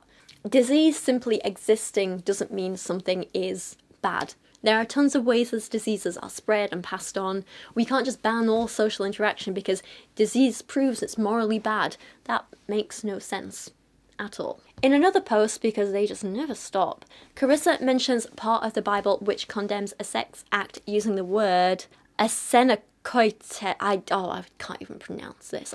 It's this word. Karissa states the definition is sodomy, which is not quite accurate. It's actually one of the most hotly contested words in the Bible. Some scholars do think it means sodomy, others believe it more specifically relates to abusive relationships between adult men and children. If the latter is true, it's condemning paedophilia, not homosexuality. Some people also think it refers to sodomy only in the case of rape, in which case it's condemning rape, not homosexuality. If you want to learn more about this, I will leave a video linked in the source document in the description. So, Karissa goes on to complain about sodomy. She says, the definition of sodomy is sex orally or anally. Kinda, yeah. These days people don't really use it to refer to oral sex. That's a little archaic, but okay, I'll give it you. Either way, none of it's bad. Like any sex, as long as you're safe and it's between consensual adults, you're all good, you know? But no, not in Karissa's eyes. Turns out she hates all sex, which isn't penis in vagina. Seriously, that's the whole point of this post. She's like, the only real sex is penis in vagina sex. Oh, bless her. I feel sorry for her. But I wish I was joking, but I'm not. She says, this is a conviction that God has placed on me for years, and it all makes sense now. I have believed that even oral sex heterosexually was wrong, but I couldn't find biblical proof. Oh, you poor, poor woman, Karissa. The Holy Spirit still convicts me. Why did oral sex even need to come into play? Because of homosexuality. I mean, sure, it's great for same-sex couples, but it's also great for every couple. Its purpose can just be pleasure, or it can be used as foreplay to make sure your vagina is lubricated enough for penetrative sex, or make sure your penis is hard enough for penetrative sex. This is just basic stuff, Karissa, and are you okay? Was your sex ed really that bad that you're 40 years old and don't know why people have oral sex? If she feels like this about oral sex, how does she feel about hand stuff too? Is touching bad? Does Karissa just never do any foreplay because that's what the devil makes her do? In my notes, I wrote, what are you actually spending most of your time doing when you have sex with your husband? These are rhetorical questions for you to think about. Please don't actually answer, that's your business. But seriously, is everything okay? How are you making sure you're ready for penetrative sex? Is it ever enjoyable for you? Have you ever orgasmed? Are you okay? I was really concerned about her at this point. She goes on, and I just want to hug her and tell her everything will be okay. She says, what is the point of sex if you can do it orally or anally? You don't need a partner. You don't need a marriage. There are toys in your own hands. I mean, you're kind of halfway to realising a good point there. You just miss it. It does... Oh, God. It does make me sad she's saying this facetiously, though. It's like she doesn't realise there's so much more to sex than just impregnation. Like, what about that connection with someone? What about fun, pleasure, passion, love? Karissa. It just keeps getting worse too. So why do we think that anything goes in the marriage bed? The Bible says to keep the marriage bed pure and undefiled, not that anything goes if you're married. Sodomy isn't just wrong if it's a man with a man or a woman with a woman. I believe it's wrong, and there are 11 states that purport to ban all forms of sodomy, some including oral intercourse regardless of participants' genders. Mind-blowing. I know. Karissa, I'm not sure you know what mind-blowing is. In her next post, she'll be telling us why orgasms are the devil's tinglies. I never thought I'd say this, but I actually think Karissa Collins is someone who would genuinely learn something from Bethany Beal's sex course. In all seriousness though, just because you are miserable and unfulfilled, Karissa, doesn't mean you have to make everyone else be as well. She also uses Pride Month every year as a chance to be extra homophobic, which is just extra disgusting, isn't it? In some posts she complains that we are living in a society where pride runs rampant and where good is twisted into evil. The Bible warns of this happening and we are living it. The rainbow, it has been tainted. The rainbow given by God is such a blessing. This amazing symbol of God's promise and love has become tainted and twisted to fit into society's moral standard. Now we have taken the rainbow and used it as a symbol that represents us turning away from God-created man and woman. Pride. Shut up, Karissa. She goes on in another post to say, a few days ago, as I walked through the mall, I was speechless. There, please learn how to spell, is so much LGBTQ merchandise everywhere you turn, you can't escape it. While I am a little against the commercialization of equal rights, to some extent, I'm really glad that it's making people like Karissa uncomfortable, and I will continue to buy LGBTQ plus supportive merchandise and feminist merchandise and anti-racism merchandise, as long as it makes people like Karissa uncomfortable. She then tells us something God told her, and when I say this, I mean she literally thinks God told her. She has visions, she hears voices, and genuinely thinks it's God and not her being mentally ill. I'm not even going to comment on that because I'm not sure what's going on, but she says, God told me that one day in my children's lifetime it would be uncommon to be heterosexual. At the time I could barely believe it, but now it's all coming true before my eyes. Come on, no. The majority of people are still heterosexual. That's not changed. The only thing that's changed is that members of the LGBTQ+ community don't need to hide who they are anymore, or at least not as often. Thankfully, laws have changed, people are more accepting, we have better education, and it's really wonderful. But still, it hasn't made heterosexual people a minority. Not by a long shot. But let's say, you know, Karissa was right. Imagine, heterosexual people are the minority. Oh my god. So what? What's the big deal? Isn't it a good thing that people are finally able to be true to themselves? Because I think it is. And all the studies that look at the mental health of members of the LGBTQ+ community show that when we have love and support and we're able to come out and be free and express ourselves and everything like that, it shows that people's mental health improves. It is far better. Suicide rates are lower, rates of self-harm are lower, rates of needing antidepressants are lower. Karissa says the agenda is being pushed on us. What agenda? The be nice to people and let them love who they want agenda? Ooh, terrible. The agenda is pushed on us and we are hateful if we don't agree with it. Well, yeah, when you're hateful to people, I would say that's pretty hateful, yeah. She goes on to complain about churches and other Christians being accepting of people because she's horrible and isn't happy unless everyone is as miserable as she is. She makes the comparison of, this is the same pattern with all normalized sin. There was a time that birth control prevention was a sin, churches wouldn't stand for it, but then feminism came along and women wanted to live their lives for themselves with their dreams and ambitions once they learnt they could control family size. Oh no, how terrible. Boo. But seriously, let's put something into perspective for a moment. Whether you believe the Bible is the word of God or not, what matters is that you realise that a lot of it was written at a very specific time, and a lot of it was written to relate to that very specific time. So a lot of the rules they had in there were intended to keep people safe. Things like not touching dead animal carcasses, not eating shellfish, and so on, were because society and life in the world was like at the time, those were dangerous things. And that's why they were called sins in the Bible, to keep people safe. So when the Bible was written, we didn't have birth control as we know it today. There were methods for attempting to prevent pregnancy or even cause abortions, but these were risky, they were uncontrolled, they could have very easily killed you. That's why the Bible called these things sins: touching dead animal carcasses, eating shellfish, using birth control and things like that. It was to keep people safe from using untested, unsafe methods rather than it actually being a moral issue. Karissa then goes on to complain about vasectomy, sterilisation and premarital sex, so she really is just mad at everyone who isn't her, and probably herself as well.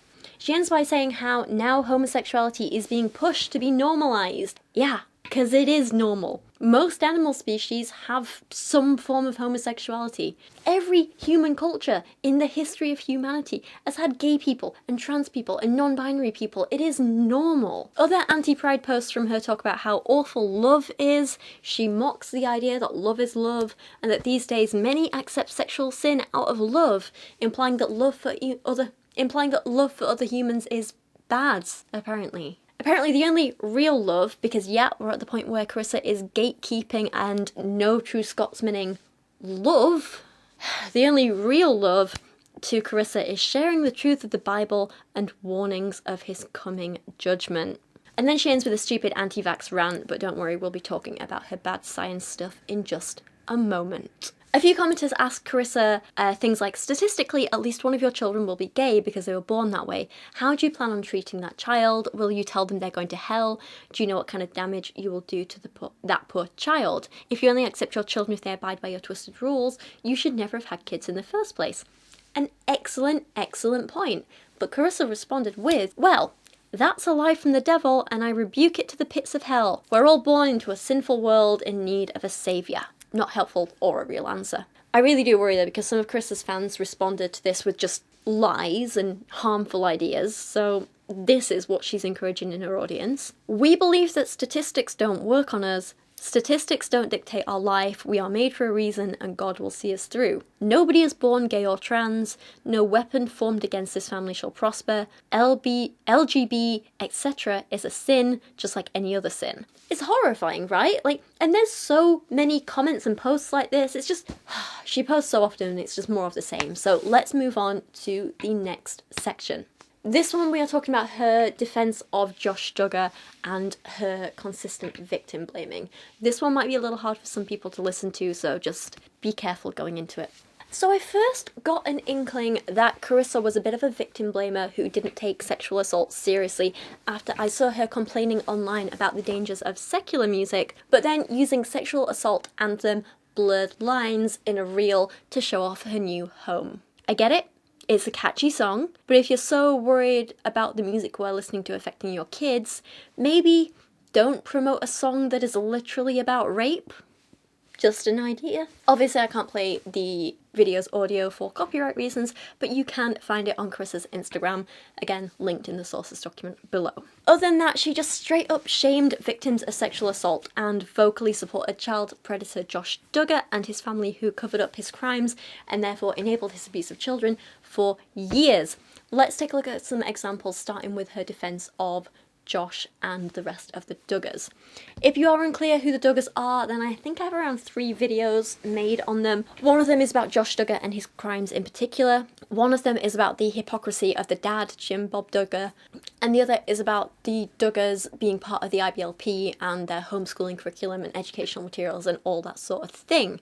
But if you don't have time to go watch them, here's a very, very quick summary with a warning for talking about sexual assault against children. So, the Duggars are a family of 19 children who are known for being fundies, for homeschooling their kids, being part of the Quiverful movement like Karissa and the Collinses, the forced parentification of their older children, and covering up their eldest son Josh's repeated sexual assaults against children. As a teenager, Josh sexually assaulted a number of his younger sisters and a family friend, if I'm remembering correctly. When his parents found out, they sought help to cover it up from a local police officer who is now in prison himself for possessing indecent images of children. Josh's crimes were covered up and he was sent away for a while to help build a house for a couple of months for some reason, and then he came back and his sisters had to continue living with their abuser for years. Years later, Josh was married with kids of his own when he was once again caught with indecent images of children. Hundreds of indecent images of children, some as young as 6 months old.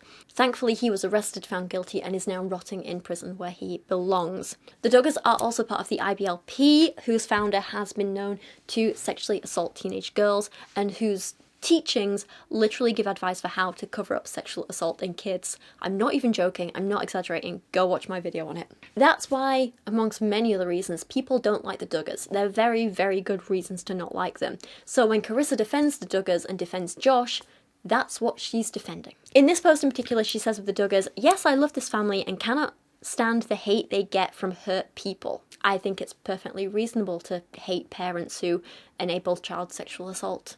Absolutely." She goes on to say that she feels jealous they look so perfect, but celebrates when she sees they aren't perfect. Except the Duggars not being perfect involves literally the sexual assault of their kids, letting their kids repeatedly get seriously injured, losing one of their kids in a giant airport, stealing money from their children, not giving them an adequate education, not allowing them a proper childhood, and so much worse. I get that parenting is hard and you want to feel less alone in your struggles, but celebrating when a family does that sort of stuff is just kind of sickening. Karissa thinks that people who complain about the Duggars just have a life mission to expose everyone they think is too good.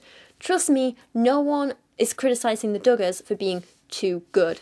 Quite the opposite, in fact. It's because they're a danger to children. She then goes on to say that people who criticise her are only criticising her because we want to see those people that seem to be excelling at life fail. We want them to fail. Trust me, Karissa, no one wants you or anyone else to fail when that failure means children are harmed.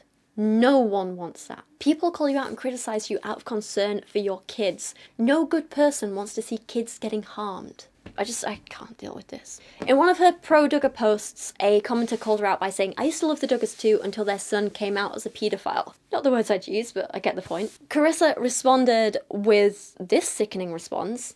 "Do you know how many people are secretly committing this sin? Oh, I hope it's not that many." Like, child sexual assault isn't something we just say, "Nah, plenty of people do it, go easy on him." Yeah. No, stop it. She says, "What about a family who has a son that murders someone? Now all of a sudden we can't speak kindly of this family?" Well, if the family also helped cover up the murder, just like the Duggars helped cover up the crimes of Josh, then yeah, I'd say be angry at them too. The family is doing the best they can. I can't imagine what they're going through. Yeah, I feel this way for his sisters who have been repeatedly victimised by Josh and their parents. What the Duggar parents did is not doing the best they can. They repeatedly enabled harmful behaviour and put their kids and other kids at risk. She goes on to say, "We all have family issues and we all handle them the best we can. Sometimes all you can do is pray." No, sometimes all you can do is remove a predator from your home. Sometimes all you can do is get them away from children, tell actual law enforcement, get them into real therapy. There's a lot more you can do than just trying to cover up and continue to enable his crimes. She then says, I'm not sure if she's delusional or what, "So many celebrities have serious issues like this and people come alongside and sympathise. No one's sympathising with paedophiles." Karissa wants sympathy for the hate she gets for defending a child molester though. She says, "I've had such a heavy heart. My spirit is crying out. Every time I mention the Duggar family, the hate, slander, gossip, and the enjoyment at seeing another family suffer sickens me. No one enjoys talking about what Josh did. No one is happy he did what he did. Nothing about him being a predator or a child molester or all-round horrific person who deserves to rot in prison is hate, slander, or gossip. They're just facts. The only enjoyment anyone is getting is a sense of justice now that he's finally in prison where he deserves to be." Karissa really downplays his crimes though, and this is so gross. She says, "I know what you know. I see the headlines. It's sad. It's awful. It's nothing new. There are terrible things happening every day in this world. This doesn't change how I see this sweet family." Really? Because when someone covers for a paedophile, it definitely changes how I feel for them. She goes on to say, "I know many families that did what people wish the Duggar family would have done. I'm concerned already. Why is paedophilia so common around you? How do you know so many families with paedophile children? This shouldn't be normal. I am concerned for your kids. They had an abusive, scared child, a child they didn't think was safe with their other children or a good influence. They tried to get them help, but the state simply won't and can't help children that are traumatized, abused, or acting out aggressively or sexually. It becomes a liability to everyone." I'm not sure how much I believe this, but okay, let's say it's true. So you're saying getting them help is bad, better to just leave them in the house with their victims and allow them and enable them to go on and victimize more people later. Really? If you don't like the system, work to change the system and make it better. Don't just say, "Screw it, let him live with his victims. He can carry on, he'll be right." She says if a child is molesting other people or threatening to kill people, there isn't a safe or correct place for them to go. Yeah, but I'm sure there's better options than just, allowing them to keep living with their victim. Surely. Someone replied to this telling Karissa, "I hope the Duggar daughters never see this post," and she responded with, "I hope they do, because I'm positive they agree." Then there's a post about her hating the Shiny Happy People documentary, and just more of the same really. But these pro-Duggar posts aren't all Karissa posts. There's this one creepy one in which Karissa shares a big family photo of all her kids with the caption, "Oversexed and underdressed." This is awful already. Let's not talk about our young kids like that, please. She says, "As a child, I dressed for attention. I tried to wear the latest trends. I tried to show off my legs. I was constantly approached by my friends in junior high school, and college about my clothing. But I always justified it by saying, the guys need to have more self-control.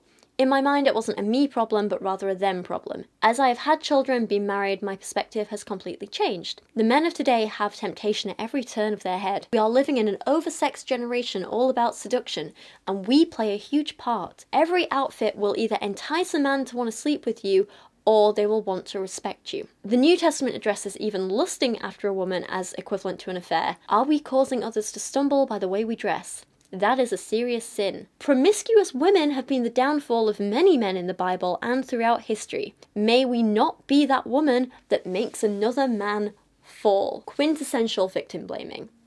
And this nonsense would be bad enough if she was just talking about adults.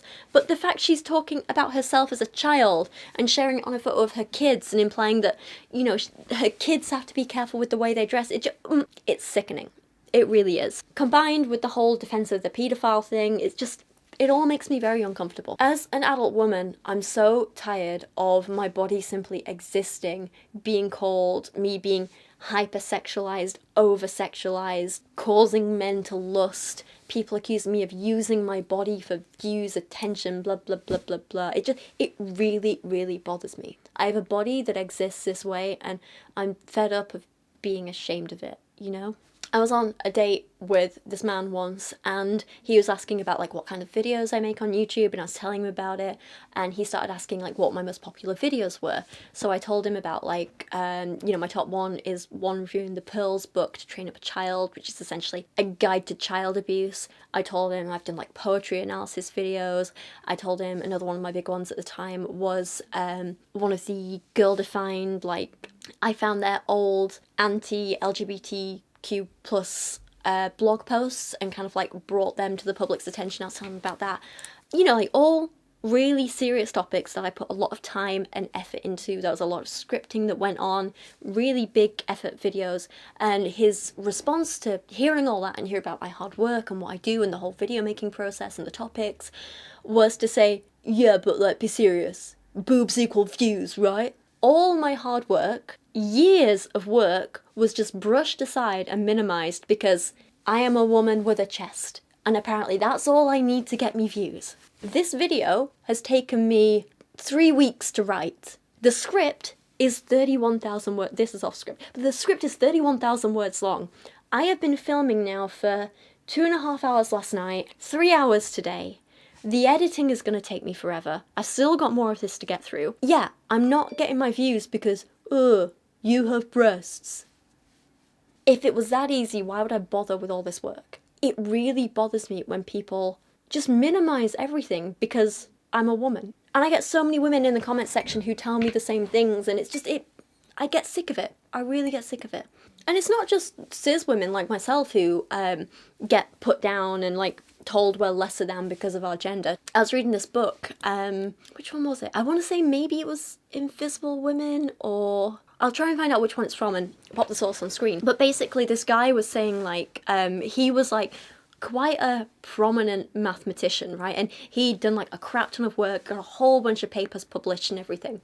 But for like the first, I don't know, like however many, like 5-10 years of his academic career, he was still presenting as a woman. So these papers were published under his, you know, like birth name with like a woman's name and stuff like that. And then he finally came out and he was now publishing papers under his like actual name. And he had a bunch of people come up to him post-transition at conferences and stuff like that and be like, oh, I can't believe we haven't heard of you before, like your work is so good, it's so much better than your sister's. And then all of a sudden people were taking his work seriously, criticizing it less, and just generally like being nicer about it. He was being asked to speak on more panels and at more conferences and all this stuff just because he was a man, when he was producing basically the same work as before, but when it was perceived as coming from a woman, they didn't take it as seriously. It bothers me so much. And there's stories of trans women who've had it the opposite way around as well. As soon as they started presenting more feminine and using a feminine name and stuff like that, their work started being taken less seriously. It's just absolutely disgusting, and I'm fed up with it. I'm really, really fed up with it. Point is, posts like Karissa's just reinforce that view that everything a woman does is minimized because she has a body. Everything else can be ignored because the only thing that matters and that you'll be judged for is what your body looks like and who can see it and when they can see it and how it looks and meh. Even with her, Karissa is making it about her body and her children's bodies. All these posts around modesty and the way they dress are all, I'm better than you because my body's covered. I'm more moral than you because you can see less of my skin. I'm a better Christian than these other Christians because you can see less of my body. Even these posts where she talks about modesty and respecting her body and are objectifying herself, her children, and other women. And I find it thoroughly disgusting. And this is what she's instilling in her kids as well. This idea that your worth is dependent on your body and how other people view your body. And you only gain respect if you present in a certain way. That's what she's saying to her extremely young children. And I hate it. I absolutely do. And then finally we have this awful victim blaming Instagram story, but this video is already so long, so let's move on to the next topic. This is bad medicine, body issues, and generally bad science. We have 3 more sections to get through. Come on, we can do this. Okay, right, this topic is a lot, and we've already spoken briefly about Karissa's body issues, eating issues, and how she projects them onto her children, including newborn babies, in the past. And we are going to be looking at that a little more in this section too, but we're also going to be looking at Karissa's terrible bad science posts, like about how she believes in the flat earth, how she's an anti-vaxxer, also how she keeps allowing her kids to get ill and injured without really doing anything about it. It is a lot. Let's start with something simple but stupid, which really needs no comment. Karissa believes God can heal autism. Please stop it. I don't need healing. None of us do. My brain just works in a slightly different way to other people's. Yeah, some things cause some problems, but I have ways of dealing with that. I still don't need healing. It's just who I am. Thankfully, that's the only post I've seen Karissa make about autism, so we're good. Let's move on. Here is another example of her lack of knowledge and bad science. Here she is commenting on a post about the earth being flat. She says, God revealed this me in a fast a few years ago. I hate how she writes. I hate how she writes. God revealed this me in a fast a few years ago. I have all the evidence, biblical and lots of other. Then we have posts like this one where she discusses how the earth is definitely just 6,000 years old and how awful so many inventions and discoveries are. Birth control, sterilization, the internet, despite the irony of her using it to literally post this, legalizing abortion and gay marriage, professional sports, Karissa, do we need to talk about your husband again? Vaccines, bikinis, and NASA. She hates NASA. On a more positive note, if you can call it that, I want to take a look at this post from 2018 where Karissa opens up about her body image issues. I really do have to commend her for her honesty here, her openness here, and overall I think she's doing a really great thing by sharing these feelings so publicly. It's really brave, and I'm really sorry she ever felt this way. She says, I've always been pretty body conscious. I grew up with body dysmorphia and went through times of bulimia, anorexia and starvation. I used laxatives as candy and even ate days-old Arby's sandwiches from the hot car in the hopes of food poisoning. Anything to lose weight. I used to cringe at the sight of myself in the mirror, but after this very intense and painful birth, I'm seeing myself in a different light. These marks are evidence of life. So all the God stuff aside, I think it's really great to see her admitting her issues and seeming to make progress in how she's addressing them and now viewing herself. I think this is pretty brilliant. Sadly though, it didn't seem to last long because this year she devolved into posting specifics about her weight change again, talking about like how many pounds she's gained and lost and that sort of thing. Seemed to really dislike her body again, and it's a real shame to see. It feels like a big step backwards. Yesterday I put on a swimsuit for the first time since giving birth. I was feeling encouraged because I've lost 40 pounds so far. I gained a lot of weight with armour, but I still have about 20 pounds left. I quickly became depressed and discouraged. I had no idea I looked so big. Real shame to see her speaking about herself like this again. I really do feel sorry for her. Despite all the other awful stuff she's done, I sympathise with these feelings. I don't think anyone deserves to feel this way, and bless her, I feel pretty bad for her. She does end this on a more encouraging note though. She says to all mothers, your body is beautiful no matter the size, and I really do think that's an important thing to remember, and I think that's great. What I do have an issue with though is when she starts telling people that she deals with her body image issues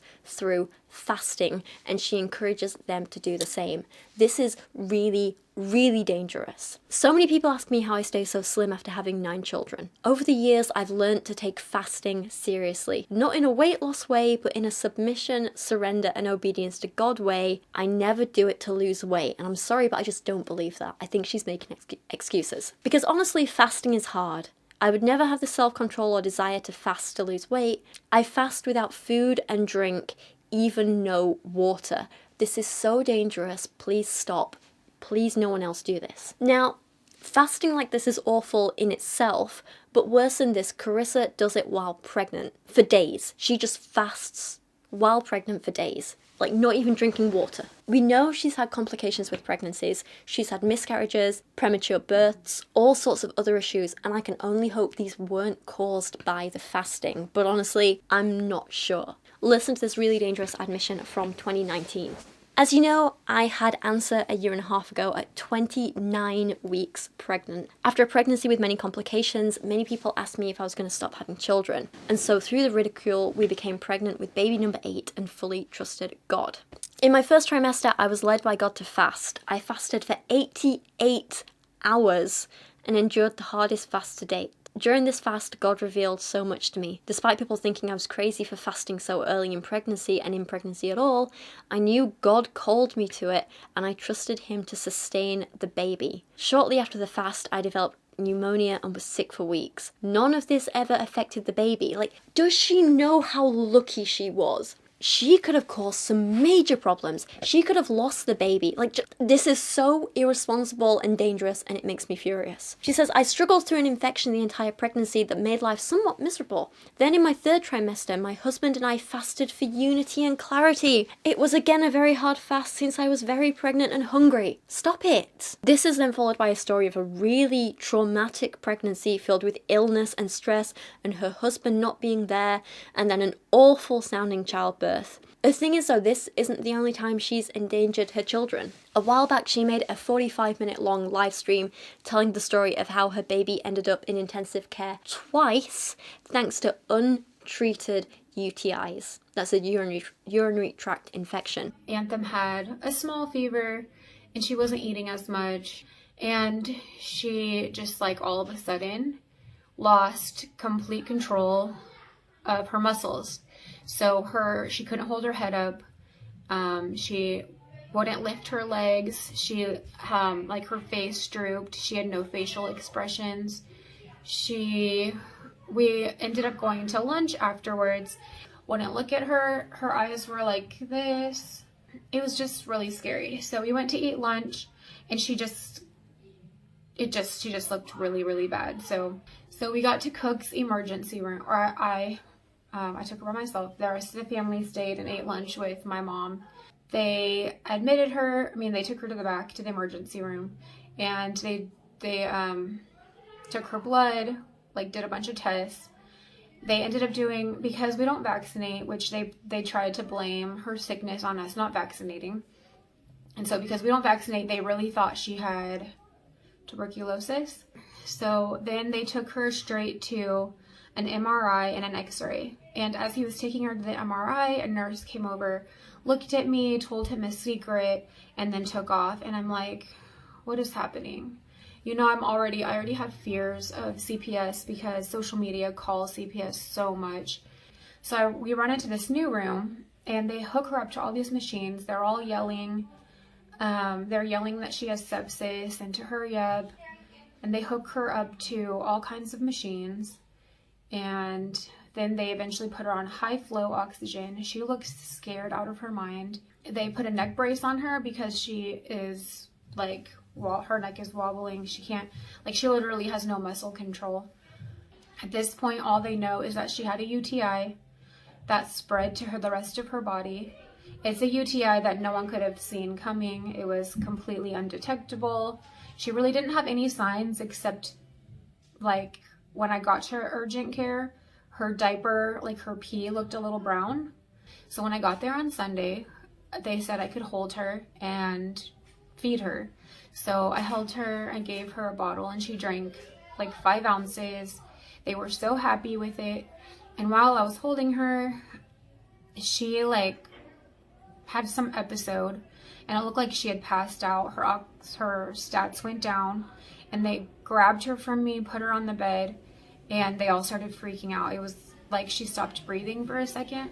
She then mentioned it again briefly in this post, which has other issues too, and we'll get to them, don't worry, only to get called out in the comments because she downplayed the seriousness of the illness and what she didn't do this time around. It's a lot. Let's just read it and try and digest it slowly. So this was posted on both Karissa's Instagram page and another account she was collabing with. When one of her kids was 8 months old, I conceived again. We went on to have a completely unassisted home birth.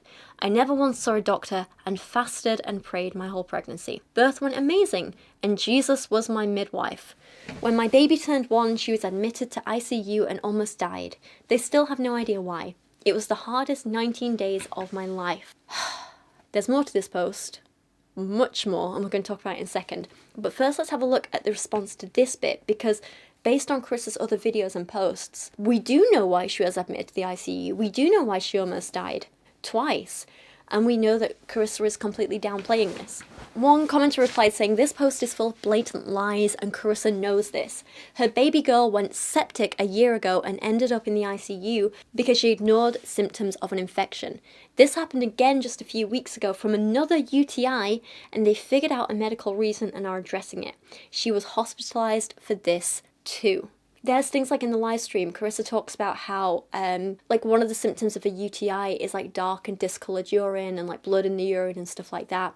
Karissa claims that they didn't even see this until they got to the hospital. It wasn't happening until they got to the hospital, but clearly it was, and she just hadn't been seeing it or noticing it. Like, this whole thing, there's an obvious pattern of behaviour here. Remember the blog post from 14 years ago with her dog, where Karissa neglected to see that the dog's food was mouldy and had maggots in it, where Karissa neglected to clean the dog's bowl, where Karissa saw the dog struggling to breathe and stand and ignored the symptoms and refused to take them to the vet. She's displaying the same neglectful behaviours with her children, to the point where they end up in intensive care regularly. We see more of this pattern soon too, but let's finish this post first, and this bizarre story from Karissa. So she carried on saying, "I found out while she was sick that I was pregnant again. And 10 weeks later, after lots of bleeding, my second sonogram showed no heartbeat. There was a baby and it had passed at 7 weeks." Obviously, it's incredibly sad to lose a pregnancy, especially one that's wanted, but it's also incredibly common at this stage, you know? By Karissa's age, nearly 40% of pregnancies end in miscarriage, and most miscarriages in people of all ages happen before 12 weeks of pregnancy. Karissa goes on to say that she spent the next 9 weeks refusing a D&C and praying for resurrection. When you've miscarried this early in pregnancy, D&Cs aren't essential, but they are a good idea to, you know, free you of any dead tissue, essentially clear out the uterine lining, that sort of thing. They're generally only performed up to 12 weeks of pregnancy. However, like, a D&C is fairly rare these days. Well, I don't know, I guess it differs country to country and state on state, but, like, generally, like, D&Cs are pretty rare today, at this period. Like, before 12 weeks now, most people will either for an abortion or to help after a miscarriage, they'll take a mixture of misoprostol and mifepristone, another medication that I cannot get out right now. These medications basically help shed the uterine lining and, you know, get everything out of your system so your uterus can heal and get back to normal and you can potentially become pregnant again and, you know, everything. If you're interested in this sort of stuff, I do have way better information in my video on the LeBrant's anti-choice documentary. I feel like I'm not explaining myself very well right now at all because I am very tired filming for so long. Anyway, Karissa refused the D&C, which could have been a little dangerous. That's how she ended up ill and in the hospital and nearly dying from her last miscarriage, although that was way further along than this one. Thankfully, at this stage of pregnancy, when it was just 7 weeks, chances are with all the bleeding Karissa had, she probably passed the tiny little embryo anyway.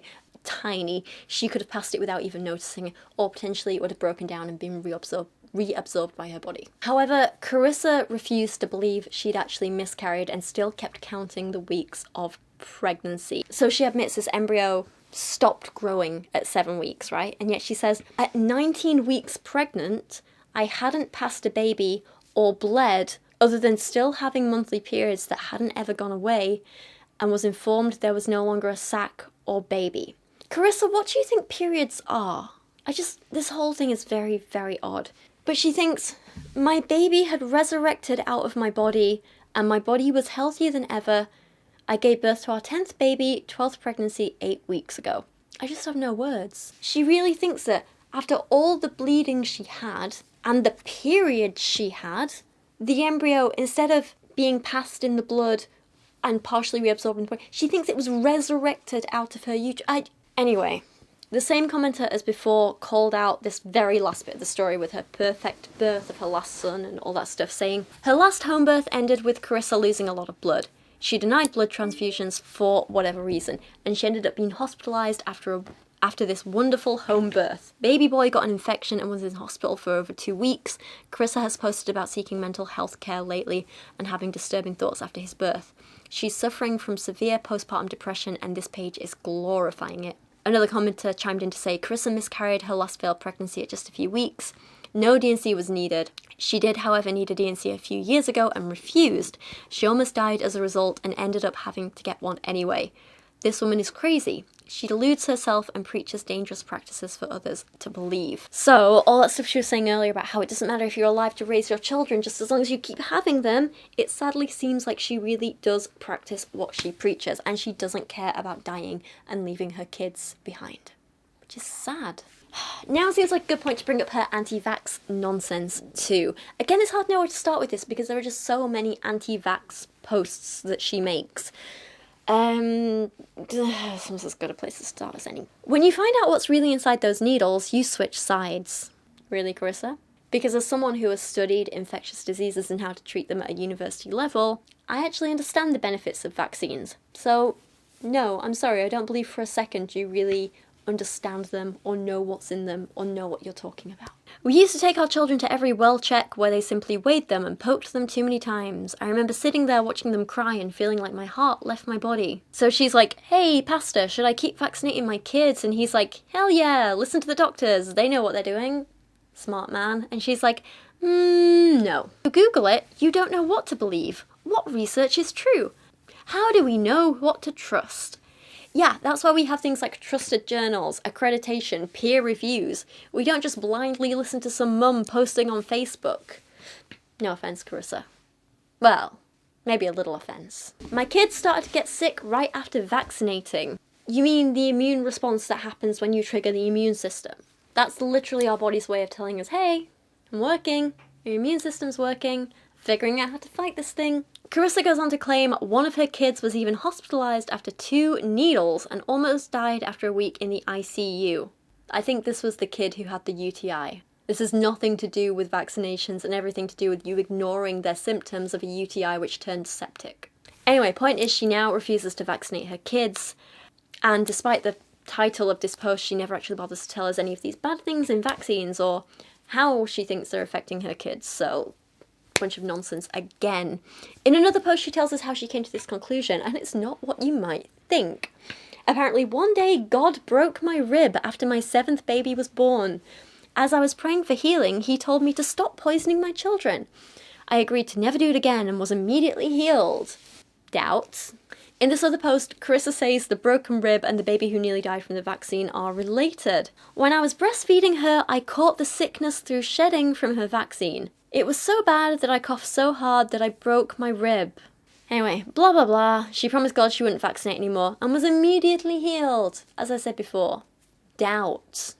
There are countless other posts like this all saying the same thing. I won't go through them all because they're repetitive and I'm getting tired, but you get the point. There's also the as yet unsubstantiated rumours that Karissa has bleached some of her children's skin in the past, but as I say, we have no proof of that, so I don't want to comment on it.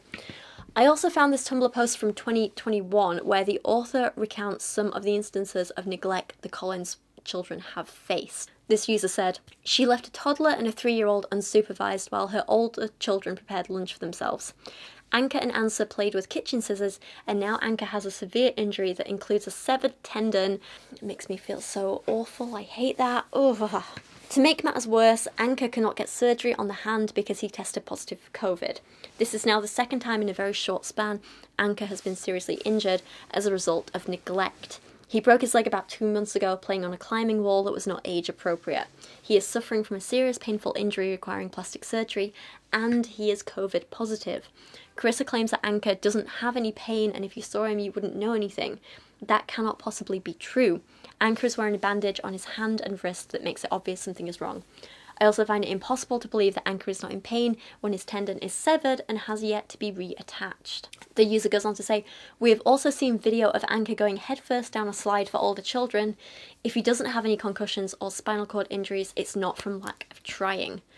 Combine all these stories with everything else we know about Karissa, and it's easy to see why people are concerned about the Collins kids. Let's move on to talking about homeschooling now. Karissa is well known online for homeschooling all 10 of her children at the same time, or rather homeschooling 9 of them while nursing the 6-month-old. Now, homeschooling in itself is for me a neutral thing. It can be wonderful for some children, given the right curriculum, right parents, right tutors, all of that. However, it can also be incredibly harmful, and sadly, this seems to be one of those cases. Sometimes parents use homeschooling as an opportunity to indoctrinate their kids into having incredibly harmful beliefs without interference from outside sources. For example, go watch my deep dive into the Duggars and IBLP curriculum and all that scary stuff. Other times, people use homeschooling as an excuse to isolate their kids and keep them away from authority figures who might be able to spot the warning signs of abuse, just as Ruby Frankie did with her youngest children. I also have a video about that if you're interested. Some parents, though, do have good intentions, but just might not have the actual skill or knowledge required to homeschool effectively. And this is what I think might be happening with Karissa. She has good intentions, but doesn't have the skill or the resources or the time or the energy to do it effectively and look after her kids and educate them properly. What she is doing is sadly not enough, so we end up with videos like this of her 13, 14-year-old kid struggling to read a basic book to an infant. The girl tosses it aside and gives it another try. She smoothens and reaches and fiddles. Her assistant circles and tugs and wags. When she is finished, she stands up and takes a long look at it. Her assistant gives a head up with his paw. Or this card that they wrote that is riddled with spelling mistakes and errors that a 13-year-old child should not be making. This is a difficult and complicated topic to talk about, and definitely a sensitive one, because while there are milestones it's important for kids to try and reach, it's also important to realise that everyone learns at their own pace and we shouldn't shame individual kids for being behind. However, we also have to be aware that some kids have learning difficulties which may put them at a disadvantage and require a little more support. Again, nothing to be ashamed of, completely normal. So we need to take all that into consideration while still realising that even with all the good intentions in the world, the truth is Karissa Collins' kids are far behind in terms of what they should be learning and the skills they should have at their ages, and they do not currently have adequate support or educational resources. We know this from Karissa's posts and by looking at how often she teaches her kids and the curriculum she uses for teaching all of her kids at the same time. Let's start by taking a look at this post from May of this year, but just before we do, let's remember that she's looking after 10 kids, teaching 9 of them at the same time, using the same curriculum for all of them, despite them being aged between 6 months and 14 years old. Each of those kids should be learning very different things. You can't expect a 2-year-old and a 14-year-old to be learning the same subject matter while a 6-month-old baby cries next to them. That's not adequate schooling. So in this post, Karissa talks about how much she struggles with homeschooling and how I get better every day, but it's taken years of sanctification to not get outrageously frustrated teaching littles. I get it. Teaching is hard. It's a whole set of skill in itself. Which is why most teachers go through rigorous training before they're even allowed in a classroom alone. You are so cute. Karissa clearly hasn't done any of that, and in this particular case, I really do think it is to the detriment of her kids. I don't understand why so many fundy parents underestimate the amount of hard work teachers do. When asked what curriculum Karissa uses, she says she tried many different ones. I loved My Father's World for the early years, and then it got too expensive with too many different pieces for each grade for me to keep up. Oh my god, it's almost like quality education costs money and takes time and requires effort? What? Shocking. Time for learning was online and hands-off, but my children learned nothing.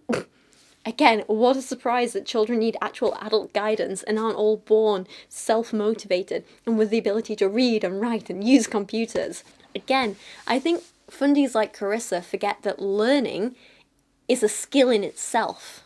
You know, not everyone has the ability to learn in the same way, and that's something more and more schools are taking note of, but it seems Karissa just refuses. She goes on to say, my children learned nothing and now they're adding new gender language I don't agree with. Oh no, inclusivity? Whatever next? Teaching kids kindness and sharing?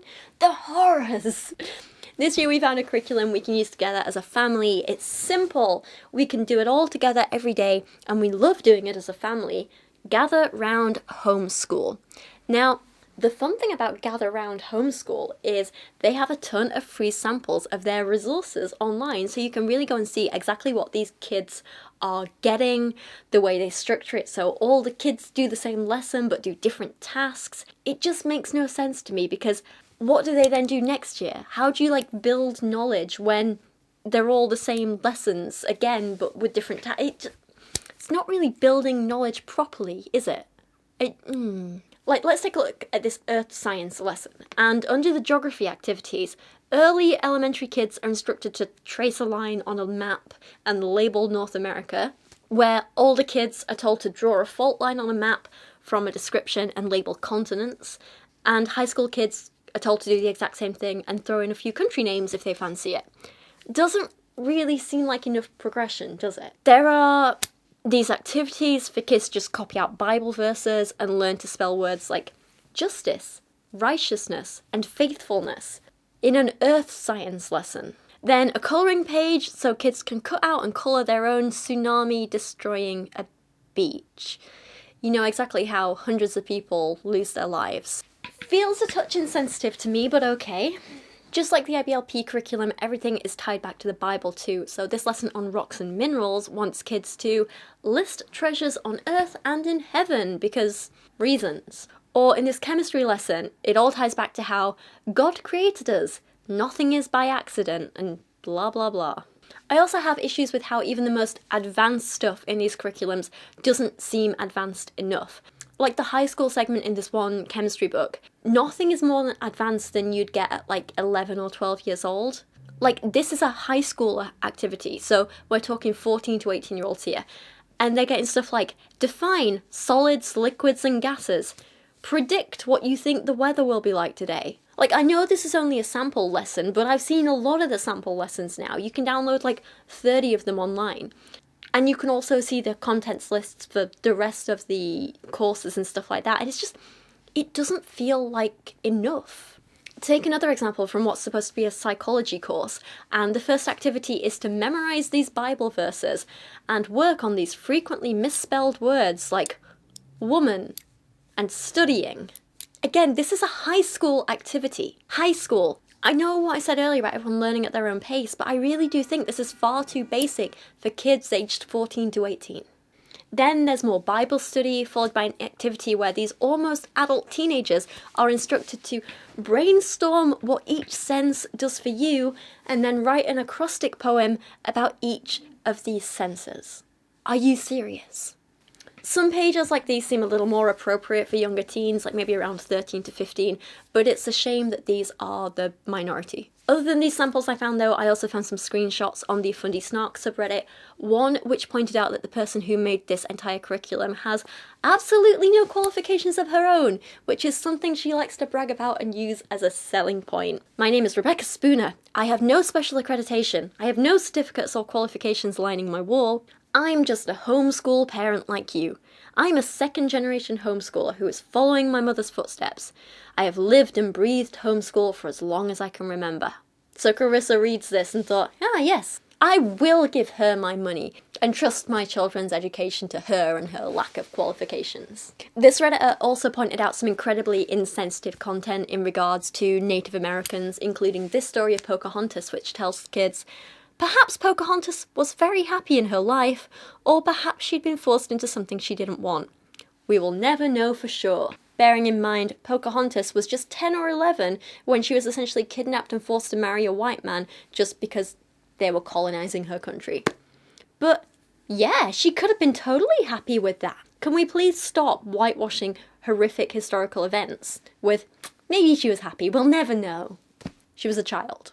Stop it. Then there's examples of pages with messages like, ooh, don't worry, slavery's always been normal, and we should absolutely push our religious beliefs on people from other cultures, and remember kids, all Muslims bad. And then, of course, don't forget the let's learn about space from a young Earth creation science perspective. sake. So that's a brief look at the curriculum that Karissa uses. She then goes on to say that she only spends 2 hours a day throughout the week on schoolwork. I'm sorry, but that's not enough. That's really not enough, especially when you have 10 kids. That means each kid gets a maximum of 1 hour one-to-one schooling a week. I doubt it's even that. Like, I don't believe in overworking your kids, but I also don't think 10 hours of mediocre, unfocused education a week is enough. In another post, she estimates a little more. She says she teaches for between 2 and 4 hours. I'm hoping this is per day rather than per week, which is a little better, but I'm still not sure that's enough for 10 kids. In the rest of this post, she says, this year I'm teaching 9 of them, plus let's not forget having a baby at the same time. I included Anthem and Anchor this year, they're loving it. Are you smart enough? Yes and no. The great news is there's so many resources online that are free to teach our children if we find something we really aren't sure how to teach. Yeah, you're really filling me with confidence there, Karissa.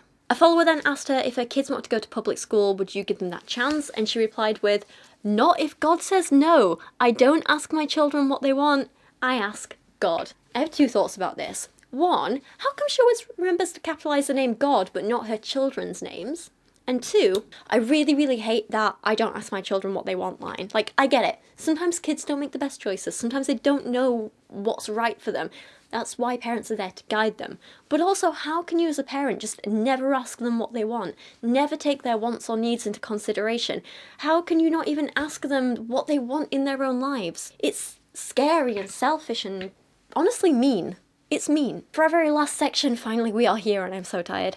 Let's very quickly look at some of Karissa's responses to criticism. She likes to use her Instagram account to push back at people who think having 10 children is harmful to those children. A lot of critics think that having this many children means that some will be forgotten about, not get enough one-to-one time with parents, will have to grow up too quickly and take care of their the other children, which is called parentification and is incredibly damaging for the children.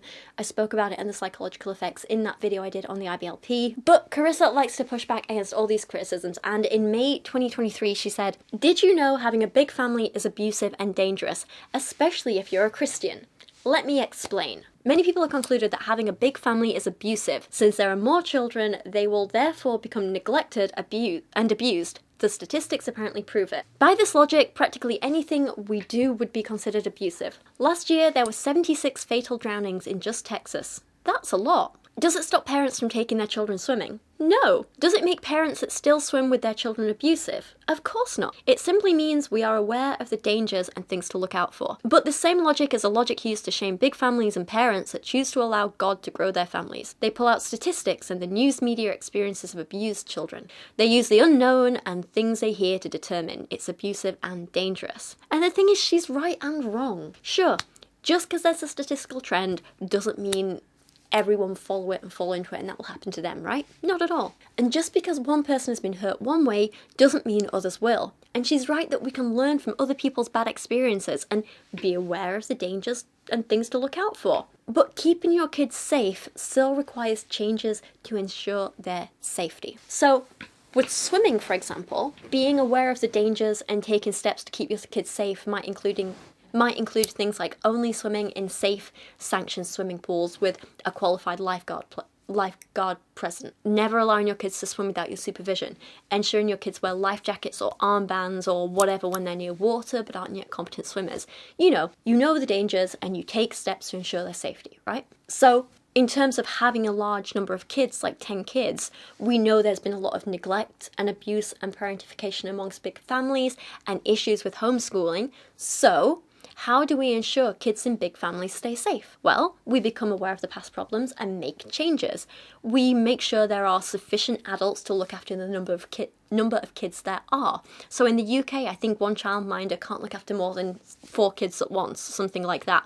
So let's say big families should always have at least 1 adult around per 4 kids, as opposed to Karissa, who is just 1 adult with 10 of them. If she wants us to know she's aware of the dangers and taking steps to make sure her kids are looked after, where are the other 2 adults helping her with that many kids? To make sure kids are being homeschooled adequately, there are boards which will come out and assess how the kids are doing and make sure they're getting an adequate education. Are you doing that, Karissa? Do you have people supervising your homeschooling? Are you taking your kids to get regular health checkups with qualified doctors?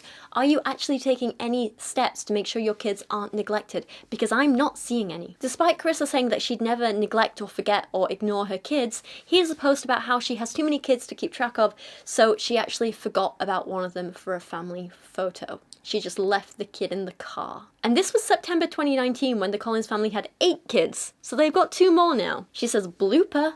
On Sunday, we stopped on the side of the road for our usual Sunday family photo. I didn't even realise until someone pointed out, we're missing a child. Anderson was still in the car sleeping. We never realised it. Oops, parenting fail.